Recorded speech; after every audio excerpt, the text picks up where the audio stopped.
What's new? Get ready. Hello there, everybody, and welcome to episode 24 of the Play to Win podcast. My name is Tyler. I am your host this week, and I'm joined as always by my amazing, fantastic, fantabulous, awesome co-host, Keiran. My man, Keiran, what's going on with you? Nothing much, just been chilling. Had a somewhat busy week, but had plenty of time to, relax as well. Nice. That's good. That's what we like to hear. Yeah. That's what we love to hear.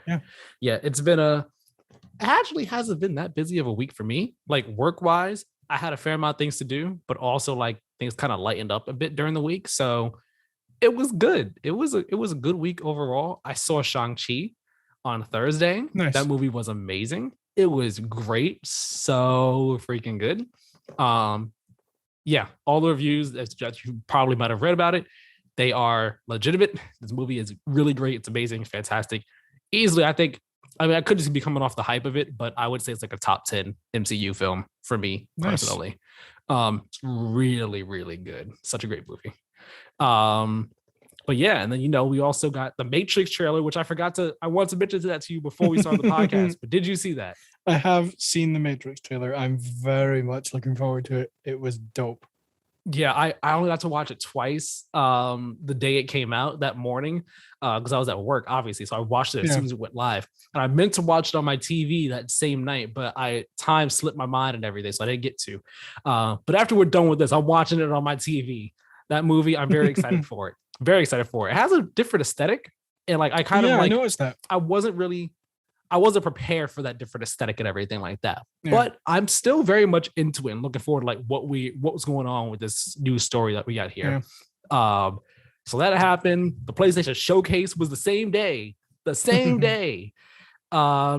just been a week. Of course, we will talk about the PlayStation showcase later on in the show, because this is the Play to Win podcast, a weekly podcast where we talk about the week's biggest gaming news through in-depth discussion.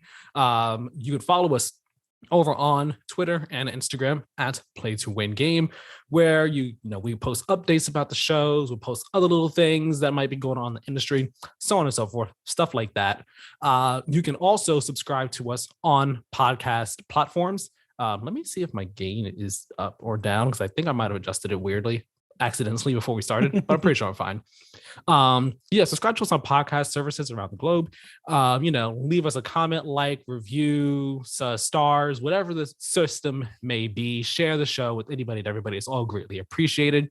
And also subscribe to us over on YouTube as well. Leave comments and likes. Turn on the notification bell so as soon as a video goes live, and you can be one of the first people in the world to watch it. As Keiran said, in one of his 2 Friday videos that he posted 2 video reactions, one to the trailer for Marvel Spider-Man 2, and the other to the gameplay, story, reveal, and everything like that for God of War Ragnarok, which if you have not watched both of those, go watch them. They're cool videos. He has a really hype reaction to both of them. He has a super hype reaction to the Spider-Man one in particular. Not gonna say why. We'll get to that later on. But as he did say I forgot which of the videos, we might have said it in both of them. Thank you, of course, to everybody who has subscribed recently over here on YouTube. Every single sub is greatly appreciated. We're happy that you enjoy what you see and like what you saw and everything like that. And we hope you stick around and continue to watch our videos, support our content, and like all future things that we put on out. So again, thank you very much. That's me saying it. Keiran already said it, but I want to say it as well because I didn't get to say it before. Keiran, you got anything to say about your 2 videos that you posted or anything in general before we get on into this episode? Because it's going to be a lengthy one. Go watch them. They're good. No, in all seriousness, I enjoy both the trailers. If you want to see my reaction, I hadn't seen them before I watched them and posted the videos. So I would highly recommend you go and watch my reaction, especially to the Spider-Man one. I think people will enjoy that.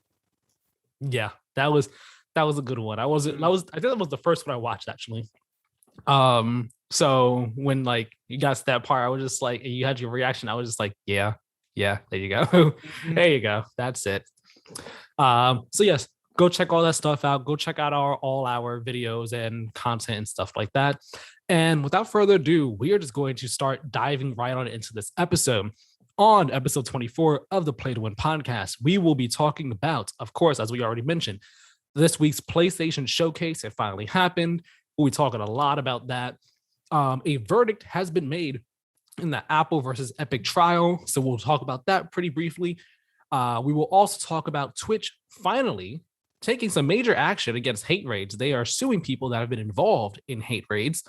And we also have a fun little topic at the end to talk about, because for those who may or may not know, as of tomorrow as of recording, yesterday as of when this goes live, it will be 1 year since we have started podcasting.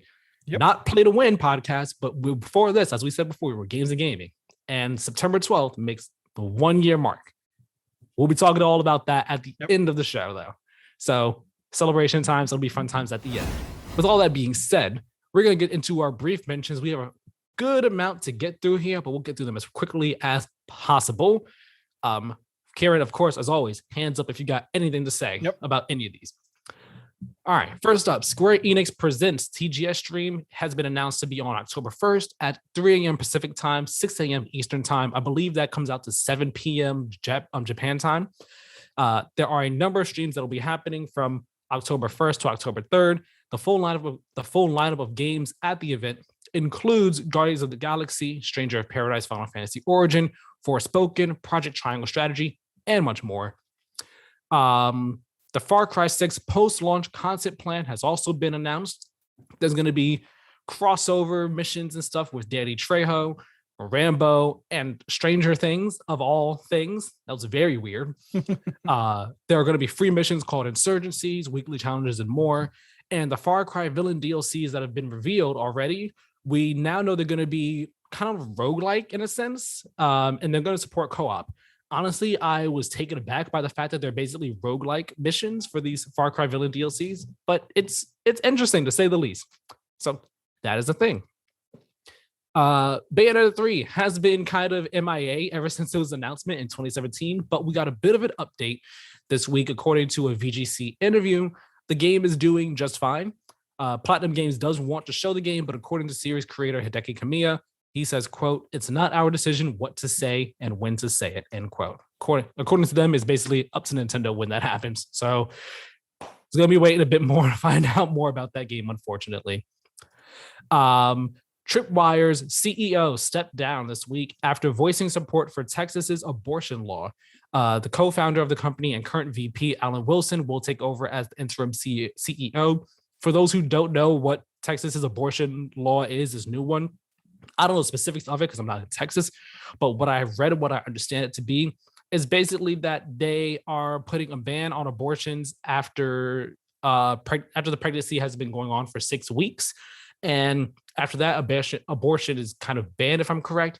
And they're also making it so that, like, if someone knows you are going to get an abortion, they can get you in major trouble if they know you're going to get an abortion after that point in time.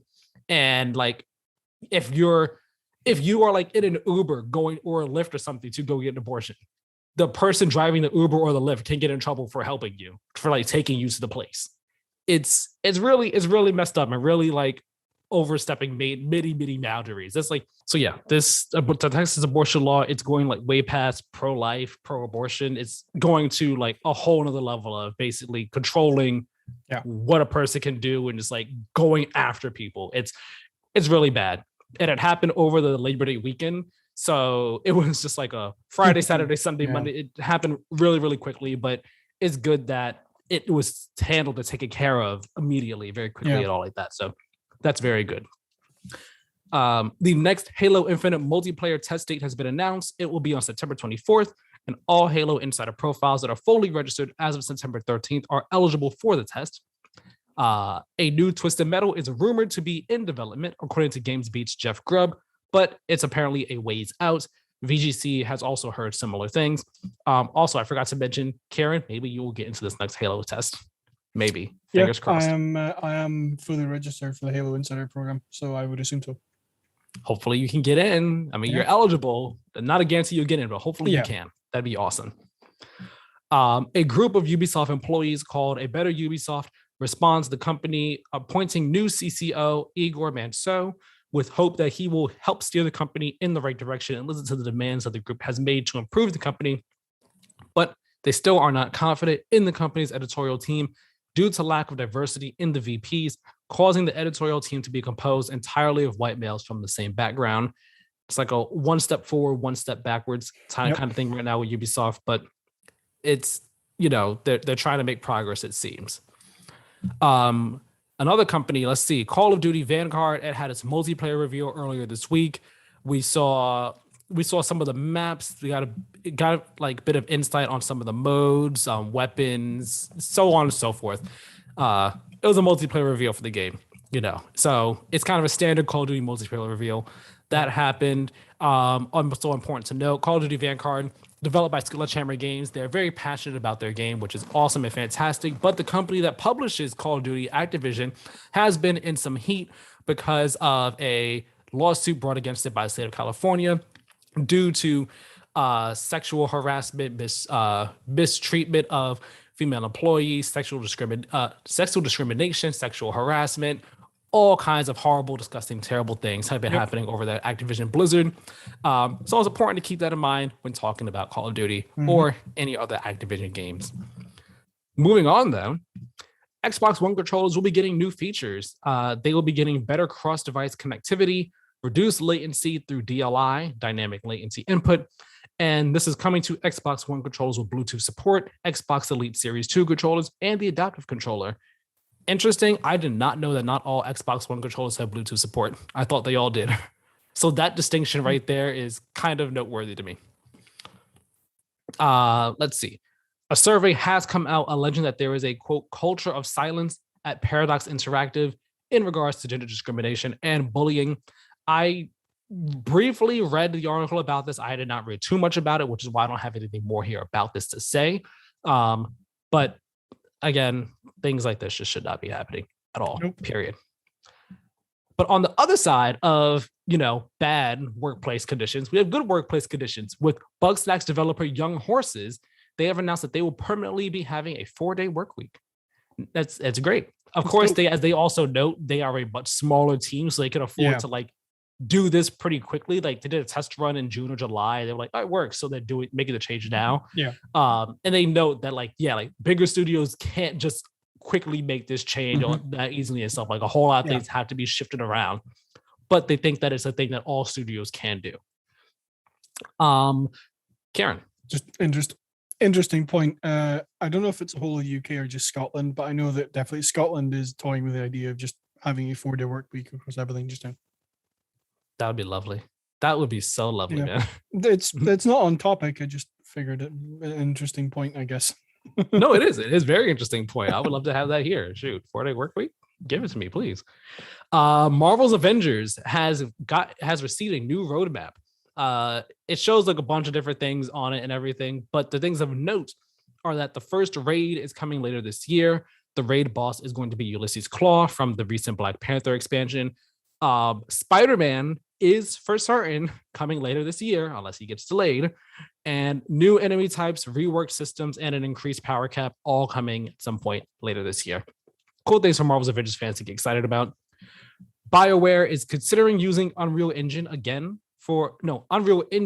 instead of Frostbite for the Mass Effect for the next one. I think they use Unreal for the first 3 games and then Frostbite for Andromeda. So yeah, considering going back to Unreal Engine for the next Mass Effect, which would be nice considering that Frostbite has given BioWare issues, with Anthem, and I believe they also had issues with Frostbite for Andromeda as well. So going back to an easier to use engine would be very good.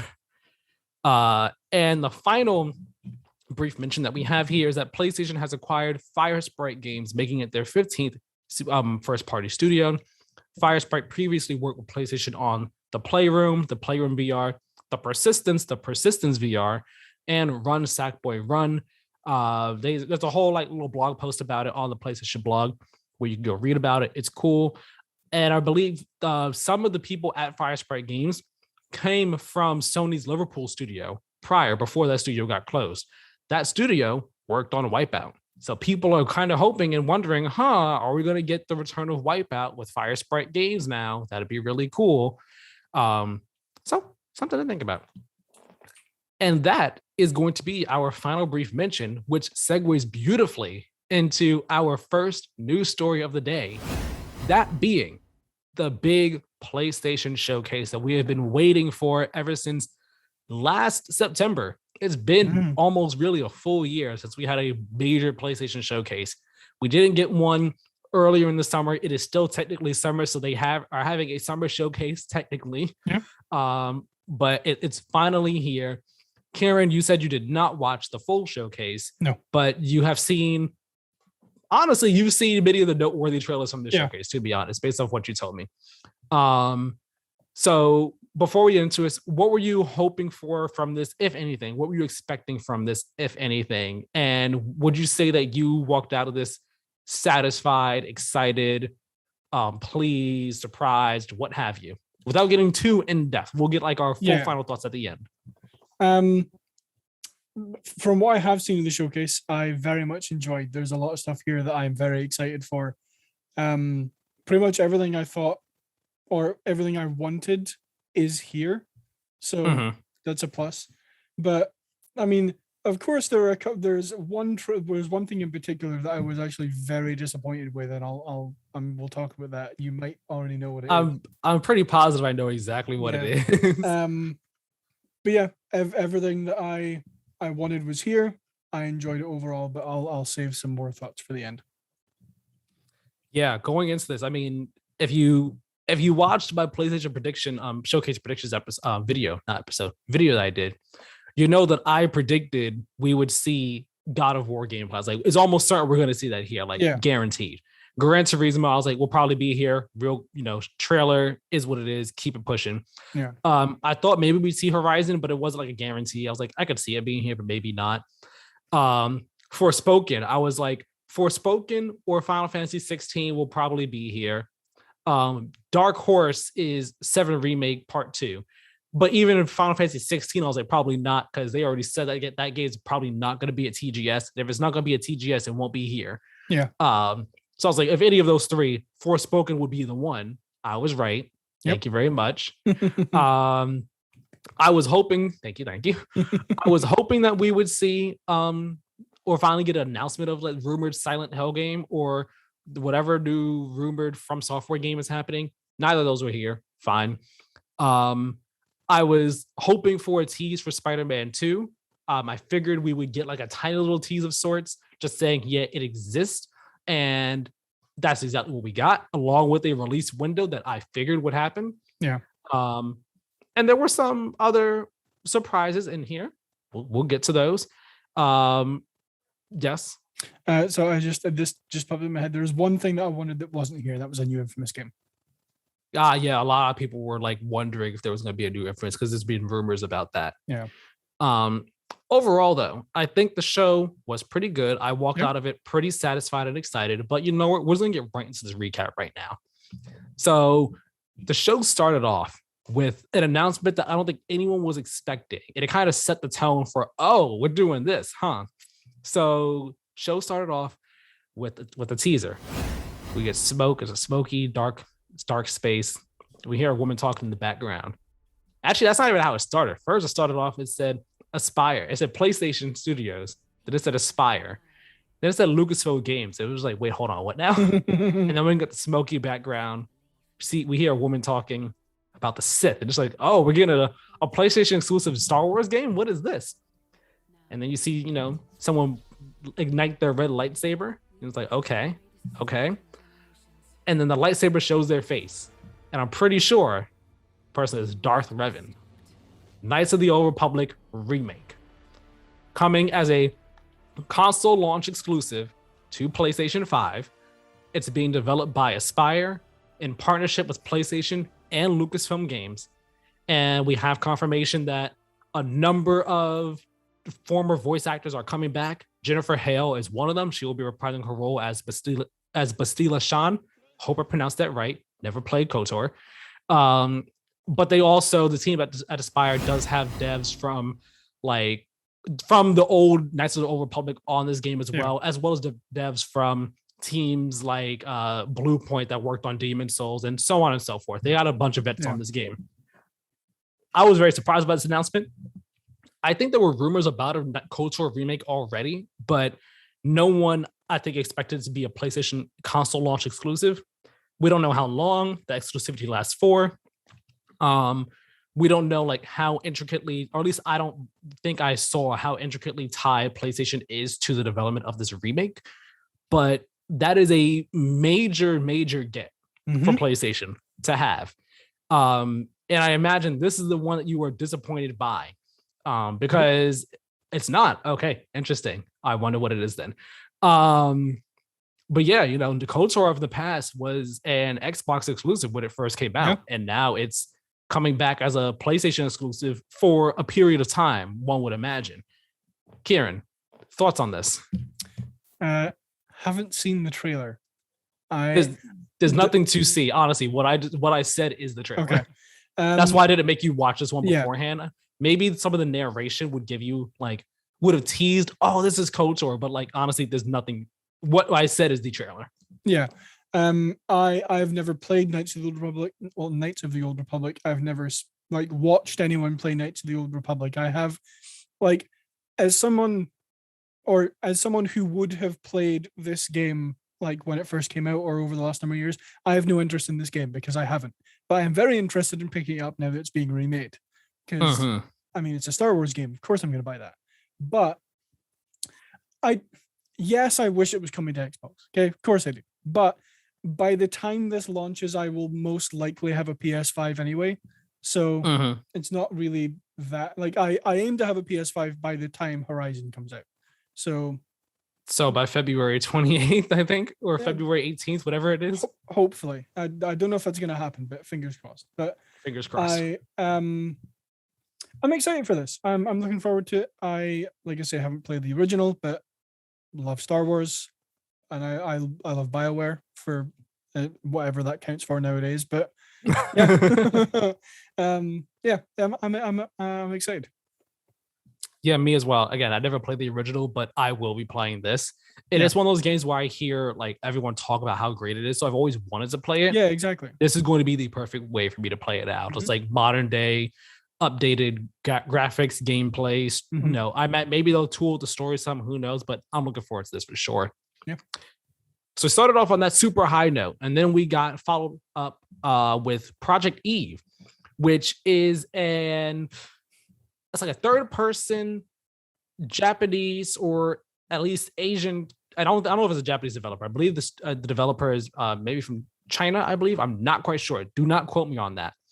But it's a third person kind of character action game where you're this girl who I believe is called Eve, and you're on Earth, and there are all these weird creatures, but Earth is destroyed and stuff. It's kind of a post-apocalypse, post-alien apocalypse kind of sort of thing.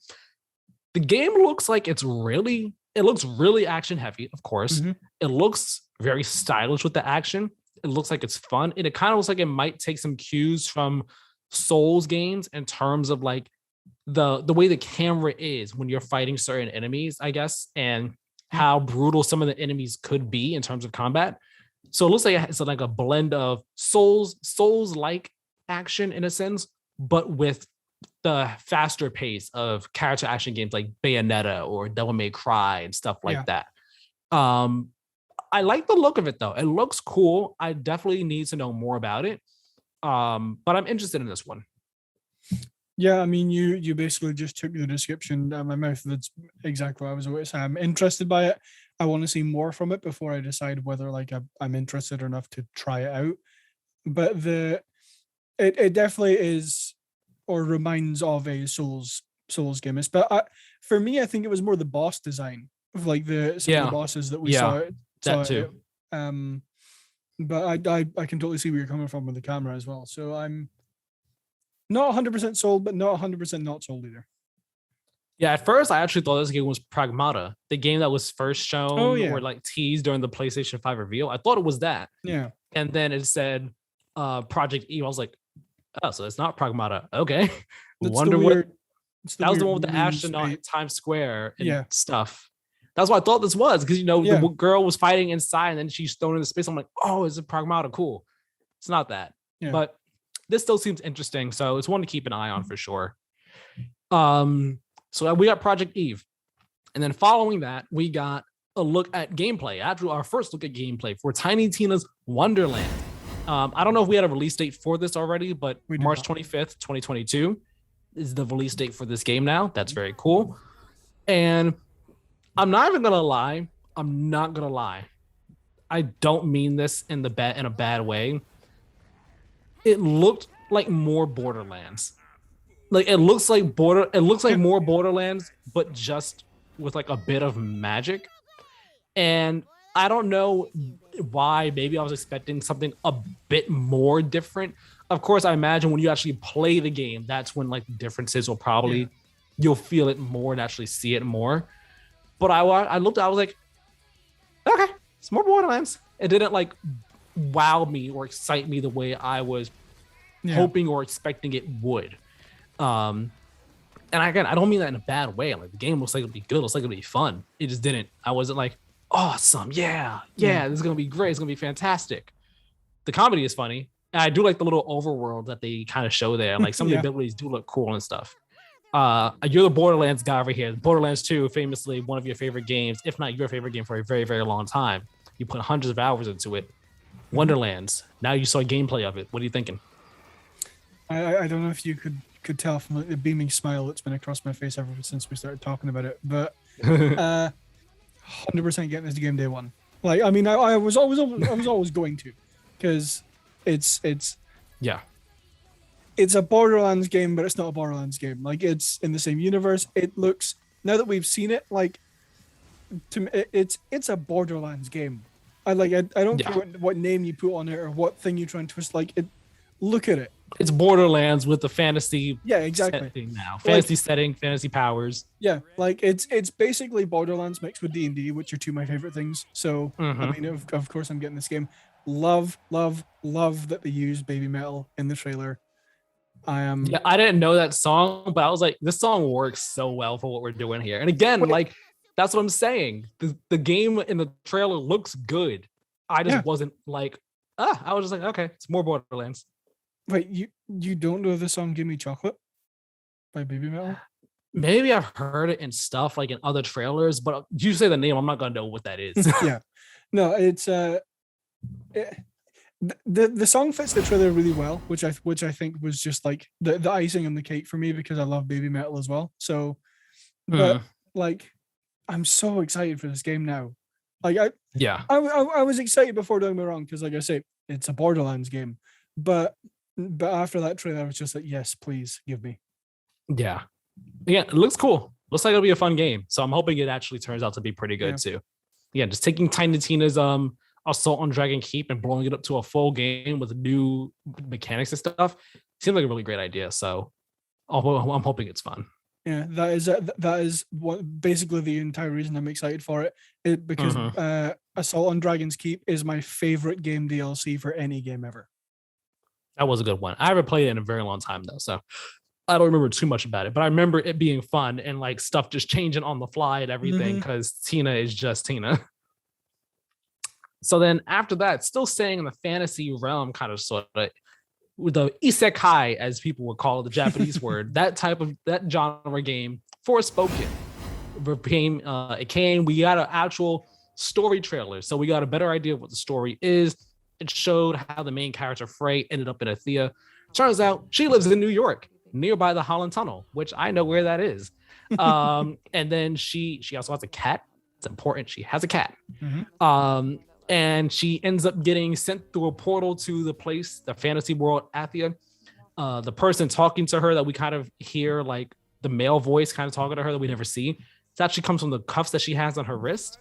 And yeah, she's there. There's people in the world. This main villain. I forgot the main villain's name, but they're played by Janina Gavikar, I believe, the woman who played the main character Battlefront 2 story.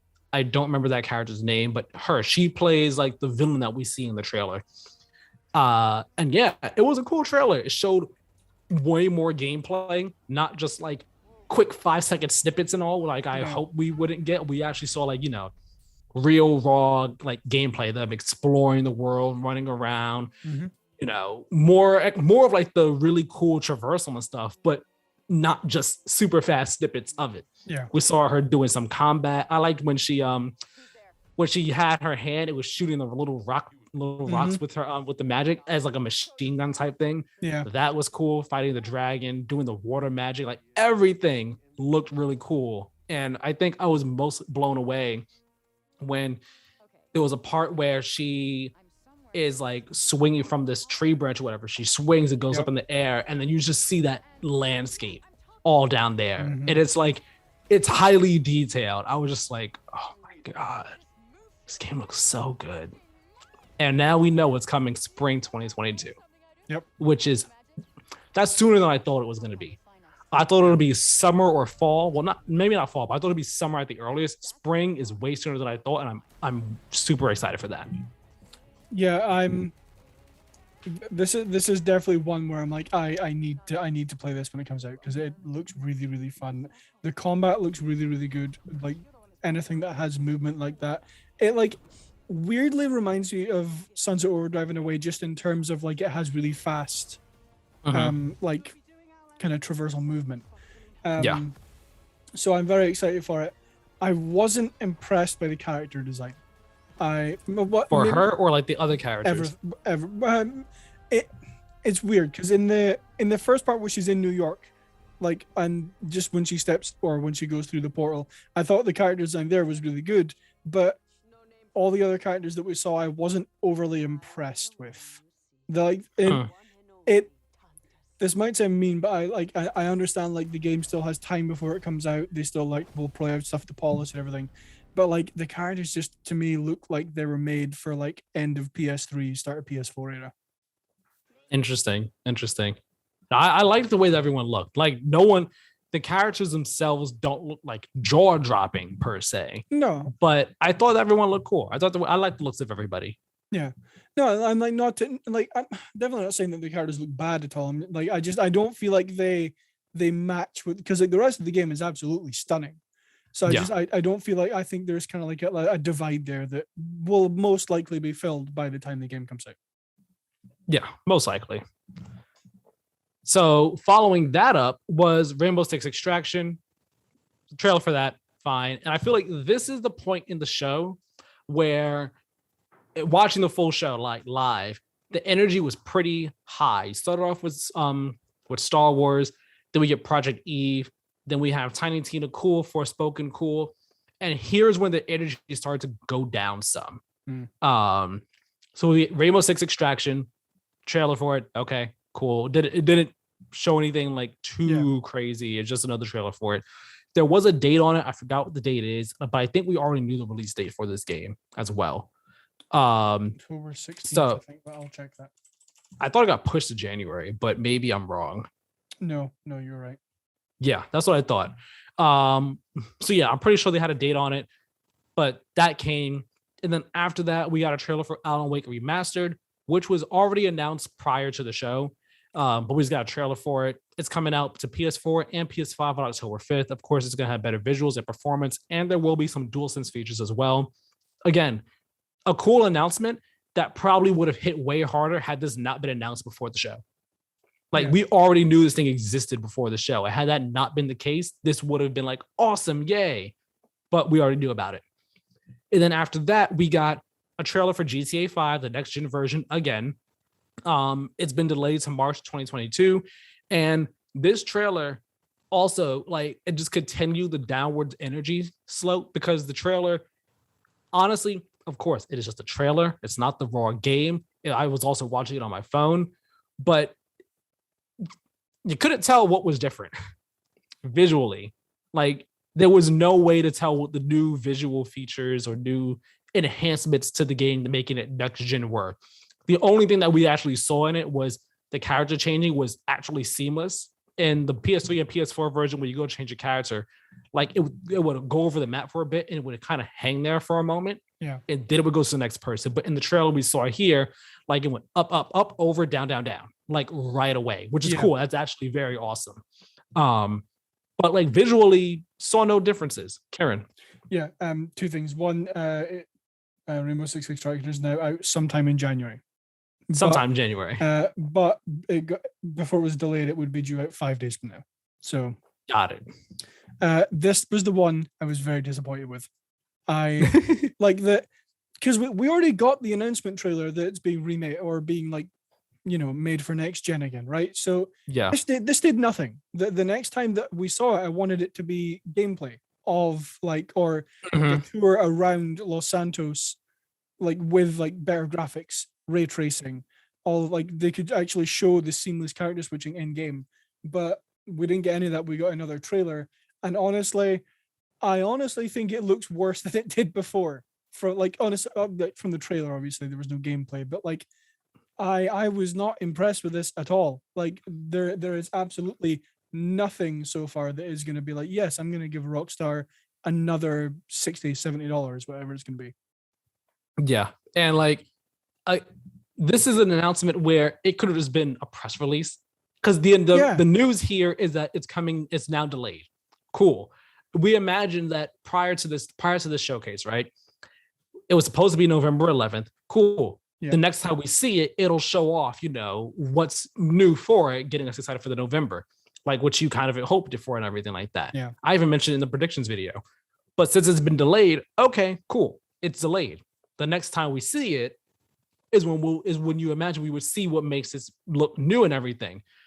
But because you're just showing up with footage that doesn't look new at all, it doesn't show off really what makes the new version new, enhanced, expanded at all, just to say it's delayed. It just kind of fell so flat. It was just like, yeah. And it's kind of part of why, that's why this trailer has, I think, the most dislikes of any trailer from the showcase. Yeah.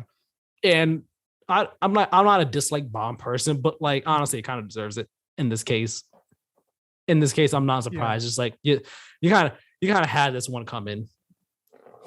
Yeah, I mean, like you say, this did not need to be here. Like I say, we already got a trailer announcing that it's being remade for or at least remastered for the next gen consoles. But if you're gonna have a trailer just to announce that it's been delayed by like 6 months or whatever, then not even that. November, December, January, February, 4 months. Then just release that on a random day on YouTube. Don't have it as part of your. Don't have it be a video. You don't need a video for it. Just say it's been delayed. It's been delayed to March 2022 because we need to be polished. The press release that they put out about this was all that was needed. We did not need a video for it. Yeah, fair. And that just continued to just drag the energy down. Yeah. So then we get Ghostwire Tokyo, which looks cool. If you're into it, it looks cool. It brought the energy back up some. Not gonna lie, it did. This is still a weird one for me where I'm like, I'm into it, but at the same time, I'm also not that interested in it because I'm still not too sure what to make of it, to be honest. But we did get a new trailer for it. Got some like a bit of like story information in there and stuff, some more gameplay. It looks weird as like all can be. It just looks so weird, but it looks cool. I have absolutely no interest in this game. Like none whatsoever. Like to the point where like I can't even say the trailer looked cool because I was watching and just like I just don't care. Yeah, like again, that's why I say this one kind of brought the energy back up a bit because for me, like I'm somewhat interested in it, but not all that interested in it. So I was like, okay, cool. We're seeing something new for this. Interesting. Brought it back up some. And then we got a new trailer for Guardians of the Galaxy showing off some more story and gameplay info.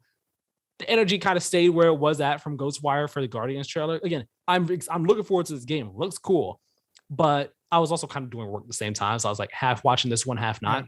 But the energy kind of stayed the same from Ghostwire. Kind of leveled it there. And then we got a trailer for Blood Hunt, the Vampire the Masquerade Battle Royale game.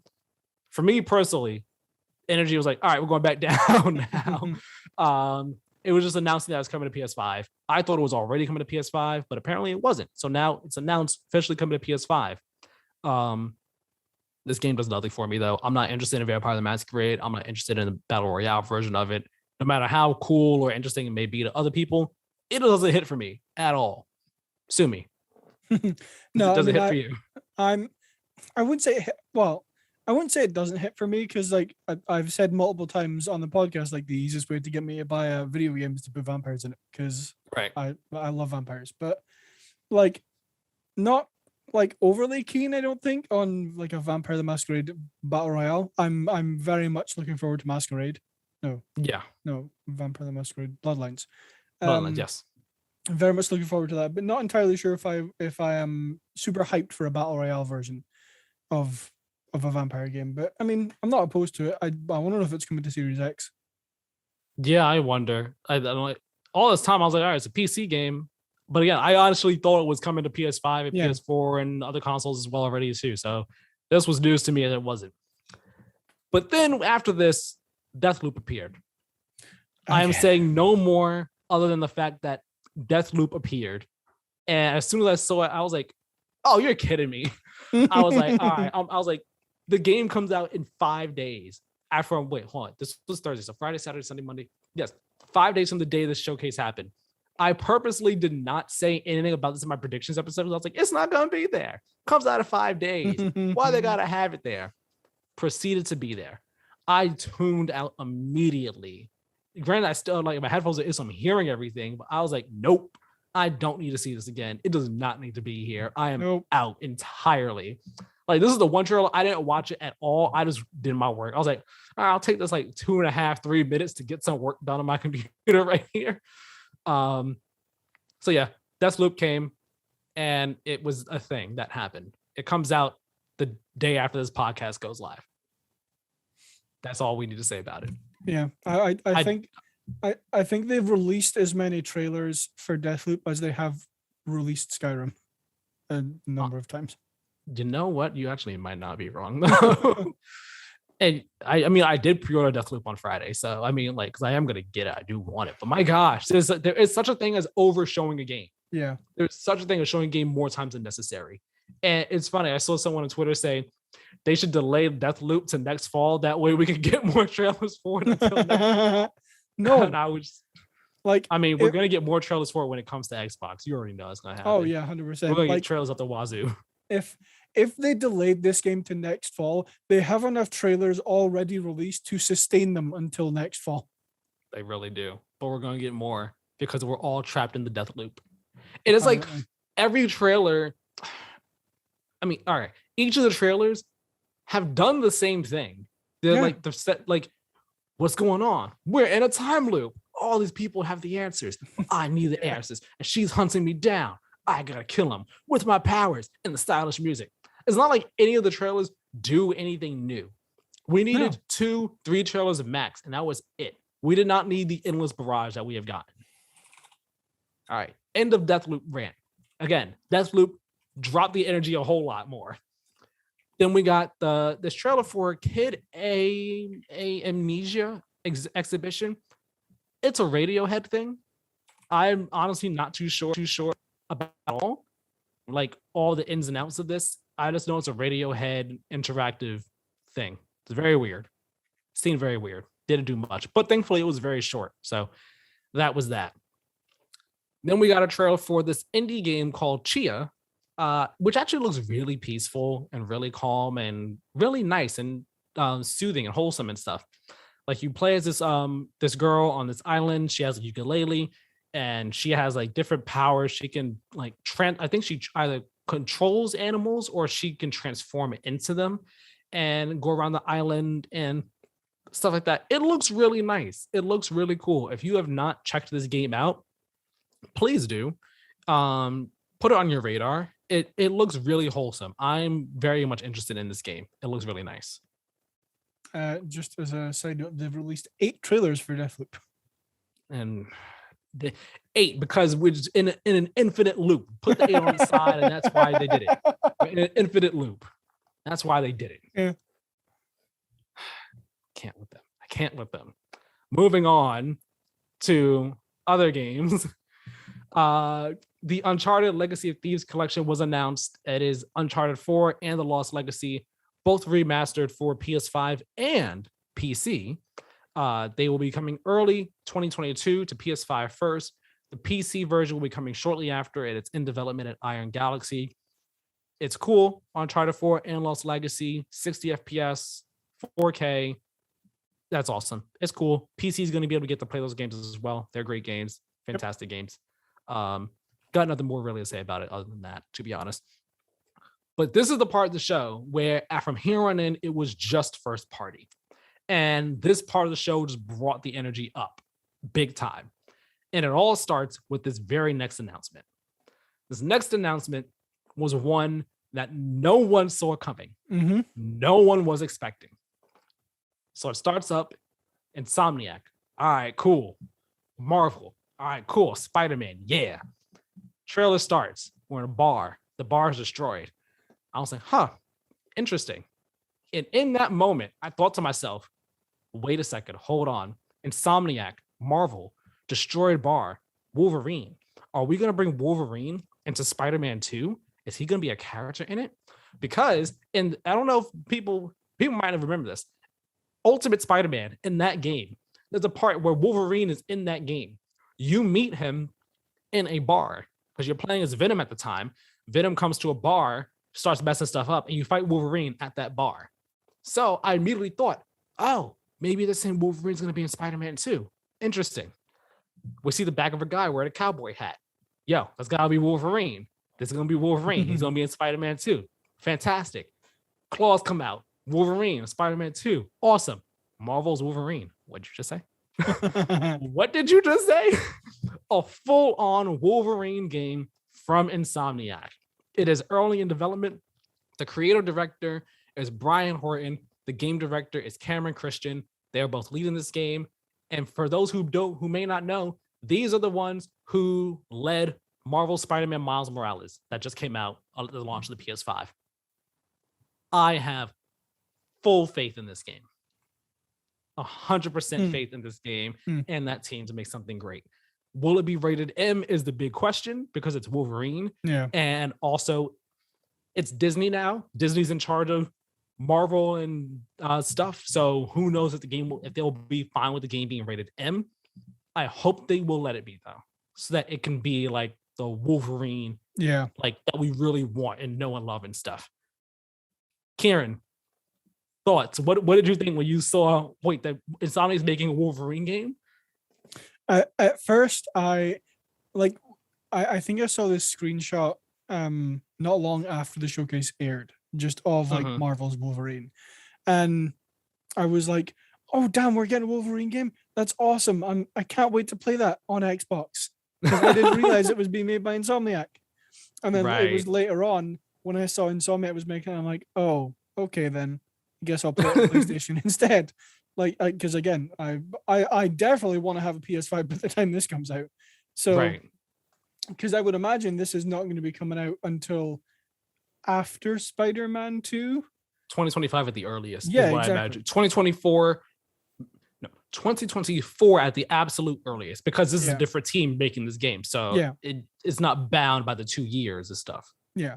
So, like, I'm looking forward to it. I like Wolverine's character. I haven't watched like the only thing I've seen. Actually, I think I've seen all the X-Men movies, but I can't remember. Definitely seen Logan. So I was about to say, did you see that one? Yeah. But yeah, I'm looking forward to this. I'm excited. I also have full faith in this game just because it's Insomniac. So I take your time with it. Make sure it's great. I agree with you. I hope they rate it 18 in the UK. Right. So yeah, I'm excited. Yeah, I'm really curious what the gameplay is going to be like, since it's not going to be Spider-Man type gameplay, because Spider-Man's acrobatic, he bounces around and everything like that. And Spider-Man already took a whole lot of cues from the Arkham games and all. And Wolverine, he's a straight up melee in your face guy. He doesn't have the gadgets to throw around. He's not a super acrobatic person. He just gets up in your face and clap, clap, clap, clap, clap. So I wonder what the gameplay is going to be like with this game, and how it's going to be different from Spider-Man and the Arkham series. I wonder if it's going to take some inspiration from Ghost of Tsushima in a sense, but even then it can't. I imagine it wouldn't, because Ghost of Tsushima, it's, real samurai inspired and precise and all. Whereas Wolverine, he's just all aggression and stuff like that. So it's going to be really interesting what this game is actually like. But again, it's Insomniac. They have proven themselves to be more than capable of taking a superhero and making something fantastic with them. Yeah, actually, do you know where I want them to draw inspiration from, especially for combat? Where? God of War. The original ones? No. The new one. Yeah, like more so when you go into berserk mode as Kratos. That's okay. I imagine what you're talking about. Yeah, that's where I want them to draw inspiration from for the combat for this game, because I think that would pair very, very well with Wolverine. It would. Man, this game's a mystery. It's a mystery, but I am very shocked that they are making a Wolverine game. But the shocks don't end there. The surprises don't end there. Next up, we got Gran Turismo 7. It showed up with gameplay trailer. Game looks beautiful. It looks gorgeous. Gran Turismo is not for me. It is way too racing sim for me.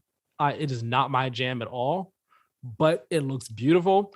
It looks like it'll be a fun time for those who have always been into GT. And it comes out March 4th. We got a release date March 4th, 2022. So that is coming then. Cool. Fantastic. Got nothing else to say about it. Moving on. Insomniac shows up again. A second time. With another Marvel game. This one being Marvel's Spider-Man 2. So you mean to tell me that Insomniac, who just did Miles Morales and Spider-Man Remastered at the PS5 launch, and then just 3 months ago dropped Ratchet & Clank Rift Apart, who we already knew were making Spider-Man 2, is also doing Marvel's Wolverine? You mean to tell me that they're doing 2 Marvel superhero games and they're both coming out sometime in the next 3-4 years? What? Insomniac is on fire. I'm going to say this after I'm going to say it right now. I'm going to say it again after we're done. We already said this before. Insomniac is proving their worth. They were bought for only 200 something million. They have made that money back way over. I am so sure. Insomniac is quickly proving themselves to be not just one of Sony's top tier developers, but just one of the most top tier developers in the industry, period.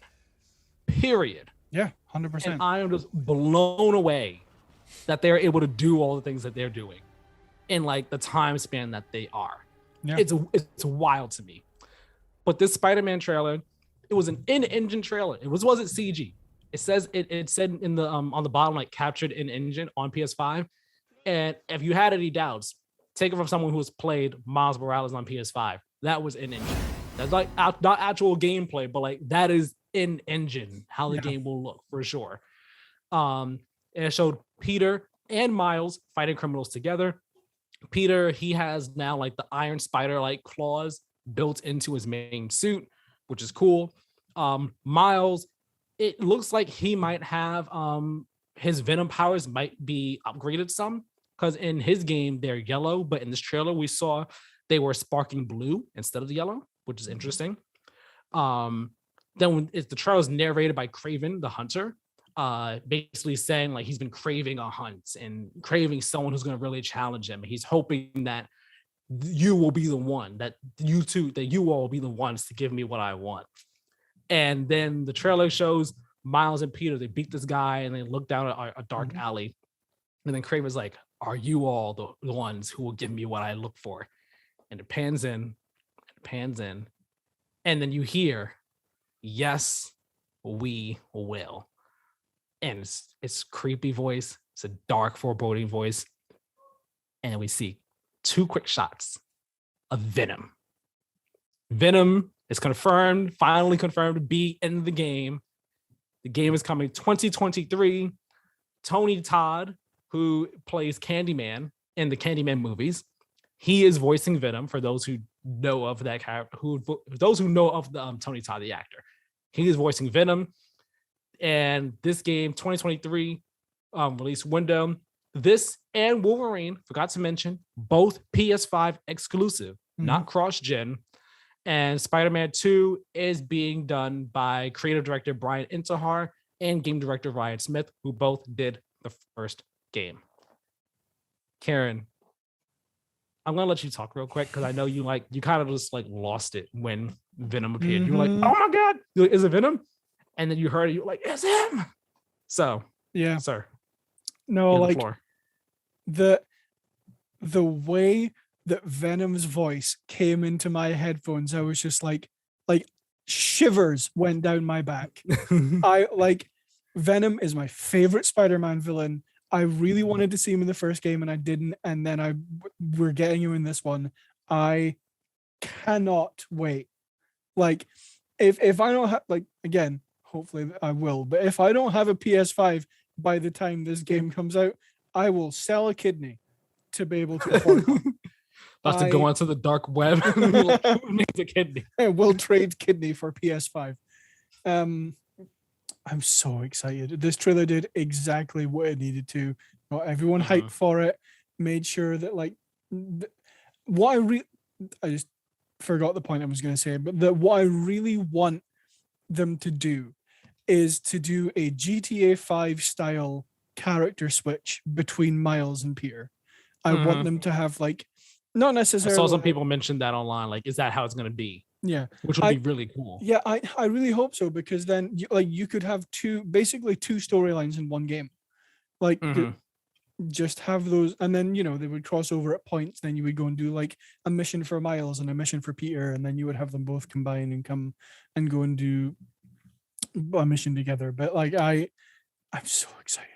I'm so excited for this game. The easiest thing I can say is, if you want to see how excited I am that Venom is in this game, go and watch my reaction, because I put my chair back because I was like, is it Venom? Is it Venom? It's Venom. I'm so excited.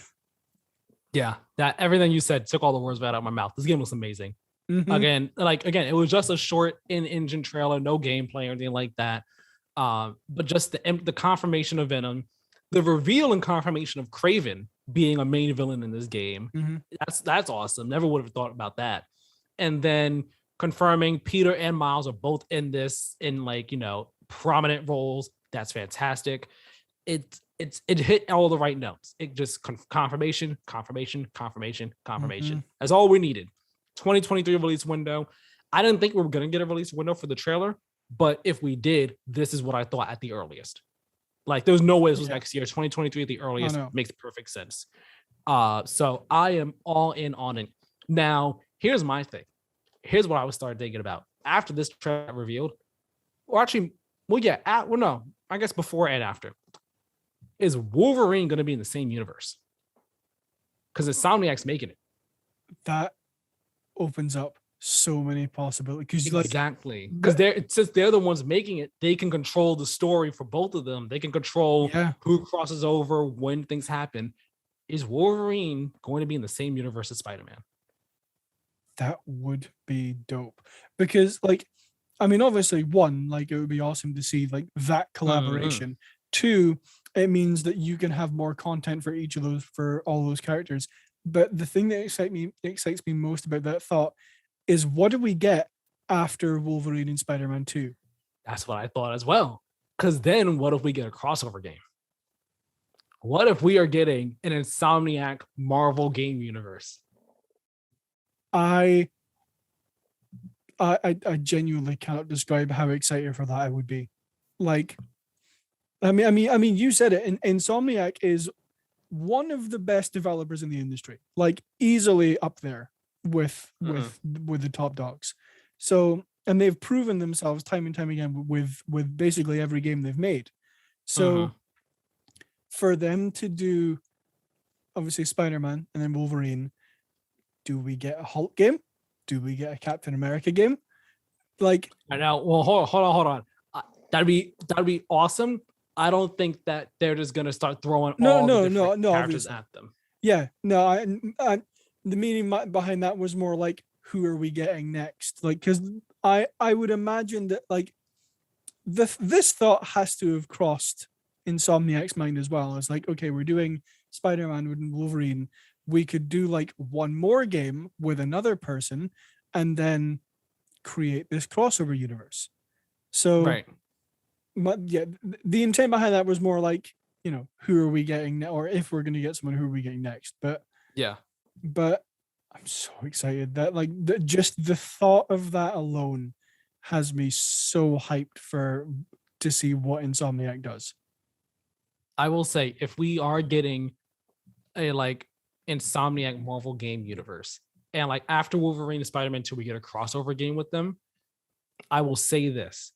If that is the case and that happens, Insomniac will immediately, in my eyes at the very least, and probably in many people's eyes, immediately become one of the most ambitious and just crazy developers out there for doing that.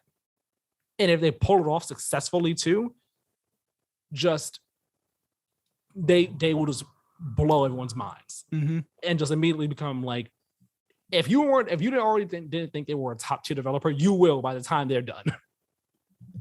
Do you know who I think would be the perfect person? Just still talking about like, if we get someone after Wolverine, Spider-Man, do you know who would be absolutely perfect? Who? Doctor Strange. I've been wondering. Are we gonna get one at some point? I think the Insomniac would absolutely nail a Doctor Strange game. That'd be interesting. I can see Remedy doing a good one too. Yeah, actually, that's actually a very good point. This is awesome, man. This is awesome. We're living in the superhero renaissance. Spider-Man's like my favorite superhero as well. So I'm just like, yo, give me more.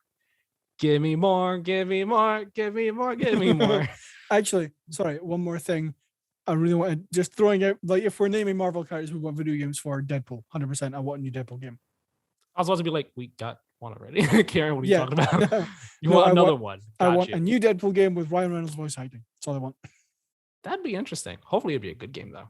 I know the last one was like good at best. Yeah. Serviceable mostly. Okay at worst. Yeah. So hopefully maybe we'll get a new one. But the showcase kicked off with the game that everybody was really waiting for. We got our first look at gameplay and the story for God of War Ragnarok. The game is set years after the first game. Atreus is older. He wants to find out more about Loki, who that really is, who he really is. He wants to stop Ragnarok. But Kratos doesn't want to go looking for these questions and try to find answers to these questions because he wants to avoid fighting the gods. So that's like the conflict in their relationship right now. Freya and Thor are the antagonists. On Twitter, we have Sony Santa Monica. They posted pictures of all the main characters in the game, so we actually know what Thor looks like.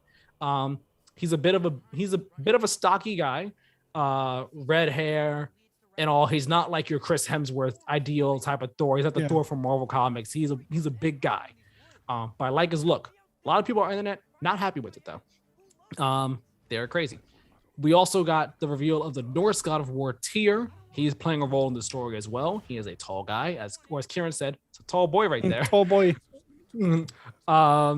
All 9 realms are available in this game. In the original, you could only go to 6. You couldn't go to Vanaheim, Svartalheim, or Asgard. Now in this game, you'll be able to go to all of them. In the trailer, we did see like them go back to Alfheim because we did see like quick glimpses of the elves and stuff. So that's cool. Really important though. Also, real quick, we also got confirmation the girl at the end of the trailer. I forgot her name, but she is a giant. She's actually a giant. That is so she's like the second. If she's not a full giant, she's a half giant. So we will be seeing an actual like living giant in the game, which is awesome. That's really cool. Yeah. Because if you remember, all the giants were apparently killed prior to God of War actually happening. Kratos' wife, Atreus' mother, blanking on her name, but she was the last one that we knew of, and she died shortly before the game started. So apparently there's more out there, which is it opens up a whole lot of other implications. But very noteworthy is that Cory Barlog is not directing this game. He directed the original. He's not directing this one. He is in a producer role, and he's likely directing Santa Monica's rumored sci-fi game. But series veteran Eric Williams is the new director for this game, carrying on the tradition of each new God of War game having a new director. And the game just has a 2022 release window, no official release date. Keiran, before I ask you your thoughts, what are you laughing at? So I was like, as I do, I look up things that we're not sure of so I can give accurate statements. So I looked up who is Atreus' mother in God of War. And I clicked on one. I was like, who is the mother of Kratos' son? And the answer was Zeus. Who was the mother of Kratos' son? No, Zeus. Her name is Faye. Faye, there you go. Yes, so Faye, she was the last giant that we knew of and all, and she died shortly before the first God of War started. So yeah, this game looked awesome. The gameplay looked really cool. The Lake of the Nine's all frozen over. Fimbulwinter has begun. Mimir is back. The two dwarves have returned. We saw another new character. He was a guy with like an octopus and all like that. Freya we saw out here, out for blood in the trailer. Kratos has the chains at the start of the game. We saw some new combat moves with those. Atreus out here summoning a full-on deer and riding it around in combat and all. Game looks awesome. It looks amazing. Vistas beautiful. Villages with actual people walking around in them. Lively places. Just wow. I can't wait to like have this game on my PS5 in front of me on my TV and just witness the beauty and glory of it. Keiran, you played the original God of War 2018, the masterpiece, the 10 out of 10, one of the best games ever made, best game of that generation, to be honest, in my opinion. Well, yes. What did you think when you were watching this? After watching it, if you saw the reaction, go watch. Already know what he thought in the moment. But these days later, what are your thoughts on it? I am so excited for this game. Like I am. Those of you who've watched the podcast, you know that I am a massive Norse mythology nerd. So I didn't say it during my reaction, but when the door gets pulled down and you see Tyr, yeah. You see Tyr kind of like, I can't remember if he was chained or tied to. He wasn't chained. He was just like sitting back, sitting there, just like, ugh. Yeah. As soon as I saw him, I like in my head, I was like, is that Tyr? But I didn't say it out loud. No, like I'm really excited. This game, it looks absolutely stunning. Like I said this during the reaction, but like that shot where you have the shot of the vista over the like I can't remember if it's like towns or small series of towns or whatever. It looks like a bunch of towns down there and stuff. Yeah. That is so well done. So beautiful. It's insane. I really enjoy the combat with the chains. I'm glad that they are making a comeback again, although I always knew that they would. Yeah. I really like the way that Mimir was introduced in the trailer as well. I forgot to mention it in the trailer as well, but voiced by a Scottish voice actor. Just nice. Put that out there. But yeah, Mimir's just sitting. He's like, I recognize that dour expression on your face anyway. Yeah. I want to know how much time has passed between 2018's God of War and God of War Ragnarok. Because the first thing I noticed about the trailer is that, or like when we see him, is Atreus looks like not a lot older, but at least like I would say 4 or 5 years. I would imagine. That's what I was gonna say. I would imagine it's been 3 to 5 years. Yeah, in that ballpark. Because I don't think we know his age in the first game, but I don't think he was any older than like 10 or 11, maybe 12 at the oldest. So his voice is deeper. He's taller. I imagine he's around 13 to 15, depending on how old he was in the first game. Yeah. No, I would agree with that. That from what it looks like, how he sounded, I would say that's probably about right. I'm so excited for this game. I can't wait. Right.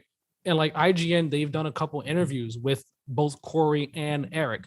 And reading the interviews, I've read 2 of them. There are 3 that I've seen as of yet, but I've read 2. And one of them talks about the director change and how that works out between the 2 of them. Mm. And the other one I read talked about the way they're approaching the story and all. And they're talking, and Eric is saying that that he's not throwing away the things that Corey did. Corey said that he wanted to see what Eric wanted to do and all. And he encouraged Eric's new ideas and all. But he was like, if you want to do something that's different from what I'm doing, I just ask you to not throw away everything that came before. Don't throw it away or don't walk over it.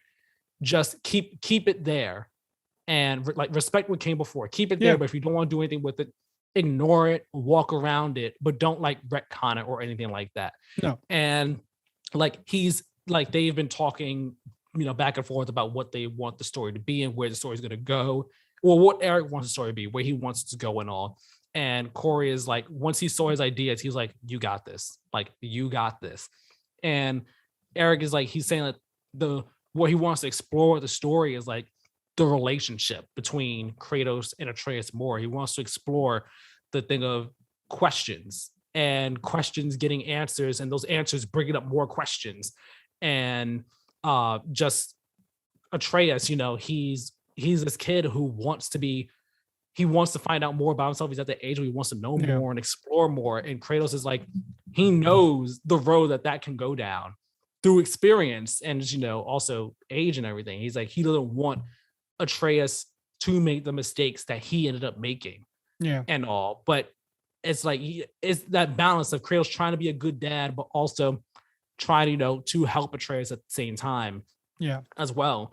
And I really like the line in the trailer where Atreus says to him, stop thinking like a dad for once, and start thinking like a general. And Kratos immediately goes, no. Because doing that is what caused him to kill his mother, his wife, and daughter in the original God of War. He was, for those who don't know, in the very first God of War game, Kratos was on a mission because he was working for Ares. He was working for Ares at the time, and Ares had him go on a mission to this village, and he was in there slaughtering everybody. And he walks into a building and he kills his wife and daughter, but he didn't know they were in there. He just kills them because he's just thinking like a warrior, like a general. He wasn't thinking like, a human, like a dad.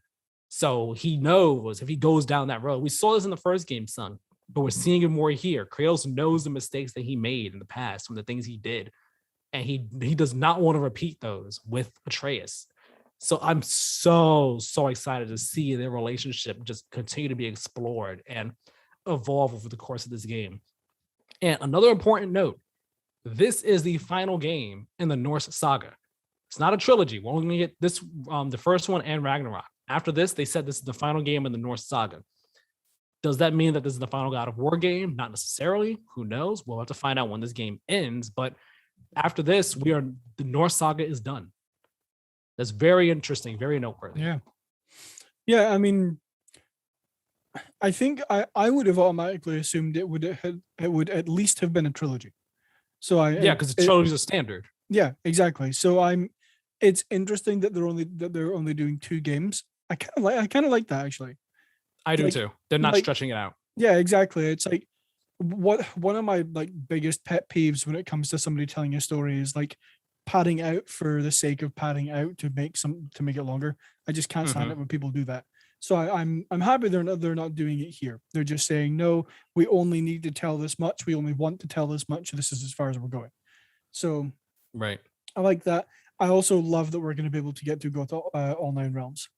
I'm just again as a huge Norse mythology buff, I'm so down for that. So just everything about this game, I'm 100% down for it if I'm being honest. One also interesting thing that I kind of want to mention is Alana Pierce is working in this game as a writer. Yeah, because she joined the Santa Monica team a couple months ago. I don't know how big of a role she is playing in the writing of it. I don't know in what position that she is, but I'm excited to see if she has any influence on the game. Yeah, we'll see. We'll find out, of course, when after the game comes out, and people could talk about what they did on it and so on and so forth. But This makes me really want to go back and play 2018. Like I already wanted to before this trailer came out, and then it came out, and I'm just like, man, I might pop that in my PS5 to be honest, and just go through it again because that game, it's my favorite game of all time now. It surpassed at the time Kingdom Hearts 2 was my favorite game of all time, and that surpassed it. And I never would have expected a game to do that aside from Kingdom Hearts 3. And Kingdom Hearts 3 did not do that. Kingdom Hearts 3 is under Kingdom Hearts 2.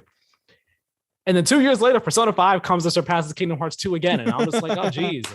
All right. Kingdom Hearts 2, you had a 12-year run, man. But games are coming out now just blowing you out the water. Yeah. But yeah, those are... Do you have anything else to say about God of War before we kind of round out this PlayStation talk here? No, I was gonna mention something, but it's just completely gone out of my head, so never mind. Okay. Well, that was a PlayStation showcase. Again, like I said, it was overall, I think it was a great showcase. If I was to rate it, I would like alphabet like letters score. I would say it was like it's tough. Part of me wants to say like B+ or an A- because the highs were really high. It started off really strong, but then the energy kind of just like went down. The energy tapered out a whole lot in the middle. Everything from Forspoken to Uncharted Legacy of Thieves collection kind of just brought the energy down a good amount. And like some of them brought it back up some, but the energy definitely went down a lot. And then from Uncharted to the end, the energy came back up to really high highs and all. And the show was paced very well. It was only 40 minutes long. And then afterwards, I think it was like 10, 15 minutes of just like talking with some of the devs for some of these games, which was very good. It's like, hey, put that at the end of the show, like few little short dev interviews, and there you go. Overall, it was a great show. Had some great games there. I was very happy to see. Some of these things here didn't really hit all that well, though, or it hit me that hard with excitement. It's like, okay, cool. Why are you here, Deathloop? GTA, that was disappointing. Alan Wake, we got the announcement. Would have hit hard if it wasn't announced already. But yeah, I think it was a great show overall. I'm gonna say, here's the thing. Microsoft's June showcase is still the best one of this year so far. And I forgot if I said that was an A or A+. This is not as good as that one, but this is still very good. I think I would say this is a... I'm gonna say, geez, I'm torn. I'm gonna say A-. Why not? I'll say A-. Sure. I mean, I haven't watched the entire showcase, so I can't comment on that. From what I have seen from it, A+++++. like every trailer I've watched like outside of maybe Project Eve and for sure GTA 5. Everything outside of that was 10 out of 10, 100% perfect. One of the things I was going to say was all of these trailers have one very, very, very good thing in common. They aren't longer than they needed to be, and they were they were like just long enough to get me really hyped for the games, and also like show, like, this might be a little bit hard to describe, kind of show enough without showing too much, if that makes sense. But yeah, Deathloop, you are excluded from the conversation. Yeah, you are the exception to the rule. Yeah. So I'm yeah, from what I have seen, definitely an A+. But again, I didn't watch the entire showcase. Yeah, I feel like if you watch the entire showcase, you might feel differently. Oh yeah.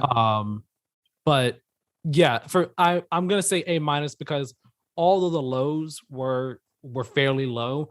Those highs were just so strong. They were really strong and brought the whole show up a whole lot. Yeah, it's so like that's where I am. There was no in between. It was either up here or down here. Yeah, it was a good show. Really great show overall. Looking forward to seeing more stuff on PlayStation in the near future. Keiran, your last thoughts? Yes. My last thought, and this will be my last thought, is like one thing that I took away from this showcase and the things that I saw that were announced is PlayStation is holding back. Not in a bad way. Don't get me wrong. I saw some other people say that too. I'm not saying that in a bad way at all, because the stuff they showed here was amazing. But like, there are still so many things that PlayStation has in development that I am very excited to see what, like, if it wasn't here, what are they working on? Yeah, I've seen other people say the exact same thing, and I'm very curious as well. Like, when are we going to see Naughty Dog's multiplayer thing that's most likely Last of Us related? When are we going to see something from Pixel Opus whenever they're working on the next? Well, Sucker Punch, I imagine they're early in whatever their next game is. Guerrilla's working on Horizon, of course. From Software, what are they working on? Not from, sorry, Bluepoint. Was Bluepoint working on? From Software, if they are making a rumored PlayStation exclusive game, wonder what that is, when we're going to see it. Yep. Housemarque, I imagine they're early on their next game as well, so it might be some time before we see that. Like, they got some teams. Then there's also the ones that are working in partnership with Deviation, Firewalk, that Haven. There's teams that are early in games, and also there'll be some time before we see some stuff. But exciting stuff is in the near future for PlayStation, and really, really cannot wait for it. It's a great time to be a PlayStation fan. 100%. So now we are going to move into our second story of the episode, and I imagine this one and the next one will be fairly short. I don't think we'll have too much to say about either one, but they are both noteworthy stories. The first of which being that a decision has been made in the trial between Epic and Apple.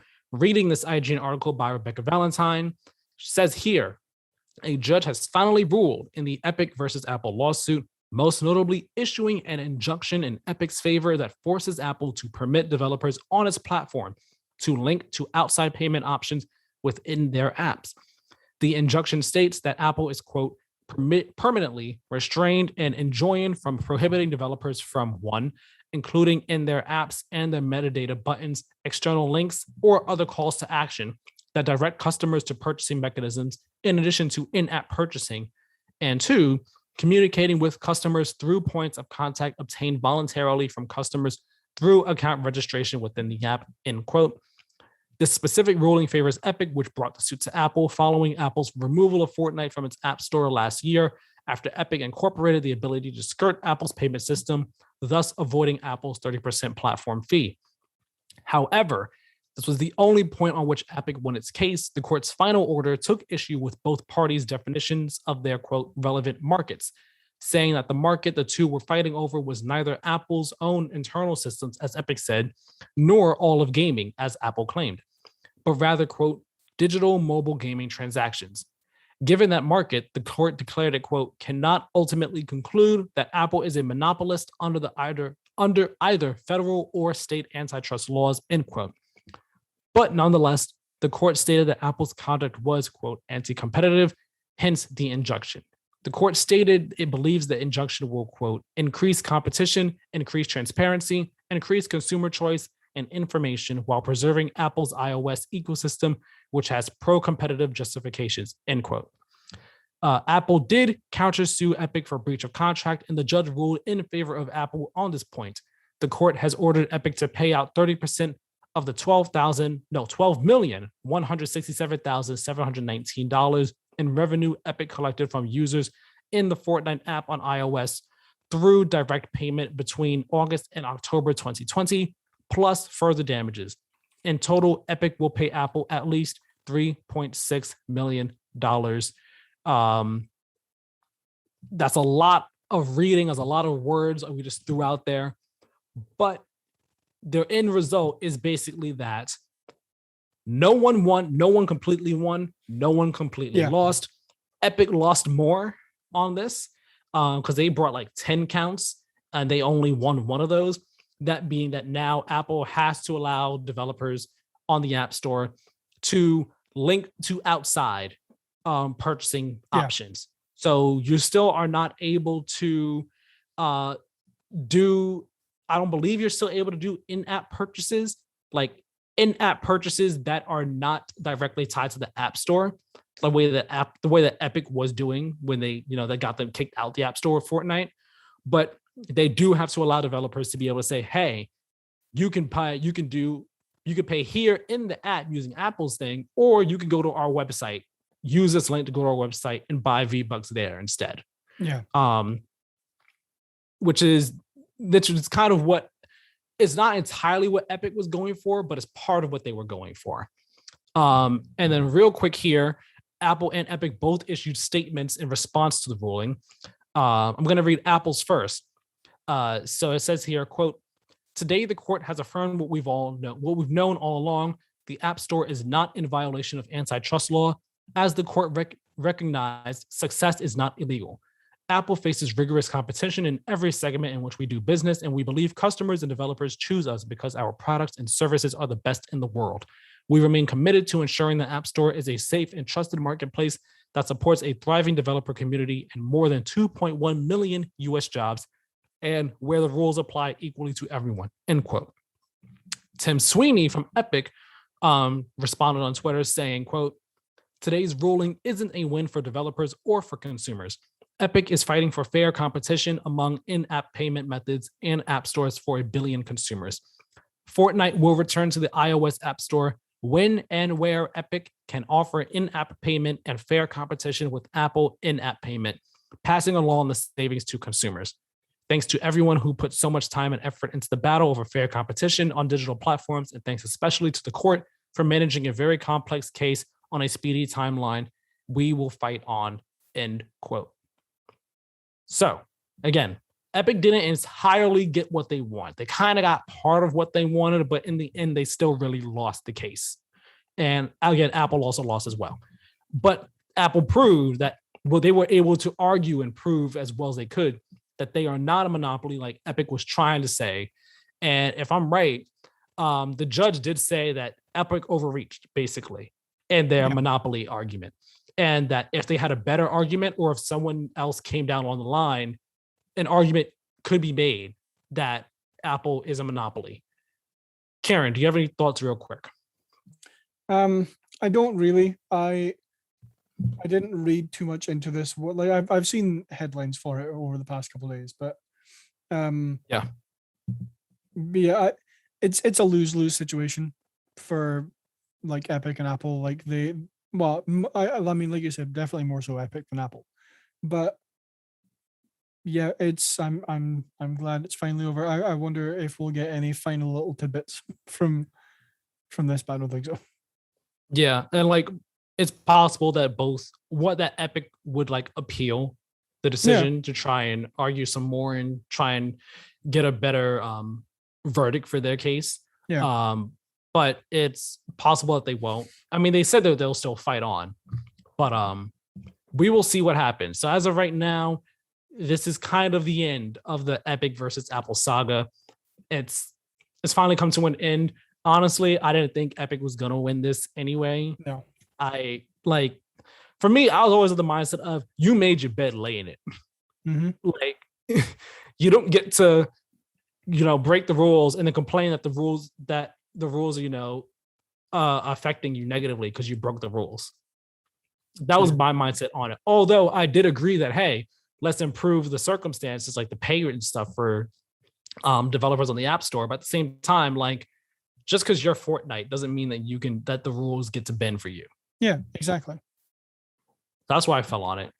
So yeah, that is that. Just a short little update on it, but it was a big thing that happened literally at the very end of the week. Big thing that happened. So finally got a decision on that. And our final news story of the week is that Twitch is suing 2 people for hate raids. This comes from Cecilia D'Anastasio. Yeah, I said it right. D'Anastasio over at Wired. Saying here, the headline: Twitch sues users over alleged hate raids against streamers. I've read through the article before and reading again here. Here we go. Says here, on Thursday, after a month trying and failing to combat this tactic, the hate raiding tactic, of course, Twitch resorted to the legal system, suing 2 alleged hate raiders for, quote, targeting Black and LGBTQIA plus streamers with racist, homophobic, sexist, and other harassing content, end quote, in violation of its terms of service. A Twitch person here, they gave a statement to Wired saying, quote, We hope this complaint will shed light on the identity of the individuals behind these attacks and the tools that they exploit, dissuade them from taking similar behaviors to other services, and help put an end to these violent attacks against members of our community. End quote. She goes on to, mention the day off Twitch boycott that happened and how hate raids have been going on for quite some time over on Twitch, and some of the different methods, like how Twitch has tried to bring in changes, but it hasn't really been working out that well, just because people have been making new accounts and so on and so forth. And reading on just a little bit more here, it basically just says that it says who the lawsuit is going up against. I'm not saying their names, just because I don't know if I should say their names right now. Actually, you know what? Why not? I'll just mention. I'll mention it because these people are terrible people. They're doing the hate raids. Yep. And I feel like at this point is what it is. So saying here in the article, Cecilia writes, Thursday's lawsuit, which was filed in the U.S. District Court for the Northern District of California, targets two users identified only as Cruise Control and Creatine Overdose, whom Twitch believes are based respectively in the Netherlands and Vienna, Austria. Twitch in the suit says it initially took, quote, swift action by suspending and then permanently banning their accounts. However, it reads, quote, they evaded Twitch's bans by creating new alternate Twitch accounts and continually altering their self-described hate raid code to avoid detection and suspension by Twitch, end quote. The complaint alleges that Cruise Control and Creatine Overdose still operate multiple accounts on Twitch under aliases, as well as thousands of bot accounts to conduct hate raids, and that both users claim, in the lawsuit's words, that they can, quote, generate thousands of bots in minutes for this purpose, end quote. Twitch alleges that Cruise Control is responsible for about 3,000 bots associated with these recent hate raids. This is great. Like we were just saying last week, Twitch needs to do something significant and noteworthy and all. And while this isn't like a change platform wide, to like help streamers and all, it is I guess you could say it's a whole nother step. It's the next step of we are directly going after the people doing this to you, bringing legal action against them. And that's a major step in the right direction. And I hope it helps, make any streamers that have been dealing with hate raids feel more safe, and maybe not safe, but more secure and assisted, helped by Twitch and seen by Twitch, saying like, okay, Twitch is actually, they're taking major legal action against people that are doing this. And it sets an example like, hey, these two people got caught by Twitch. Anyone else out there, you guys can suffer the same consequences. And hopefully it deters other people from doing hate raids as well. Yeah, I certainly hope so.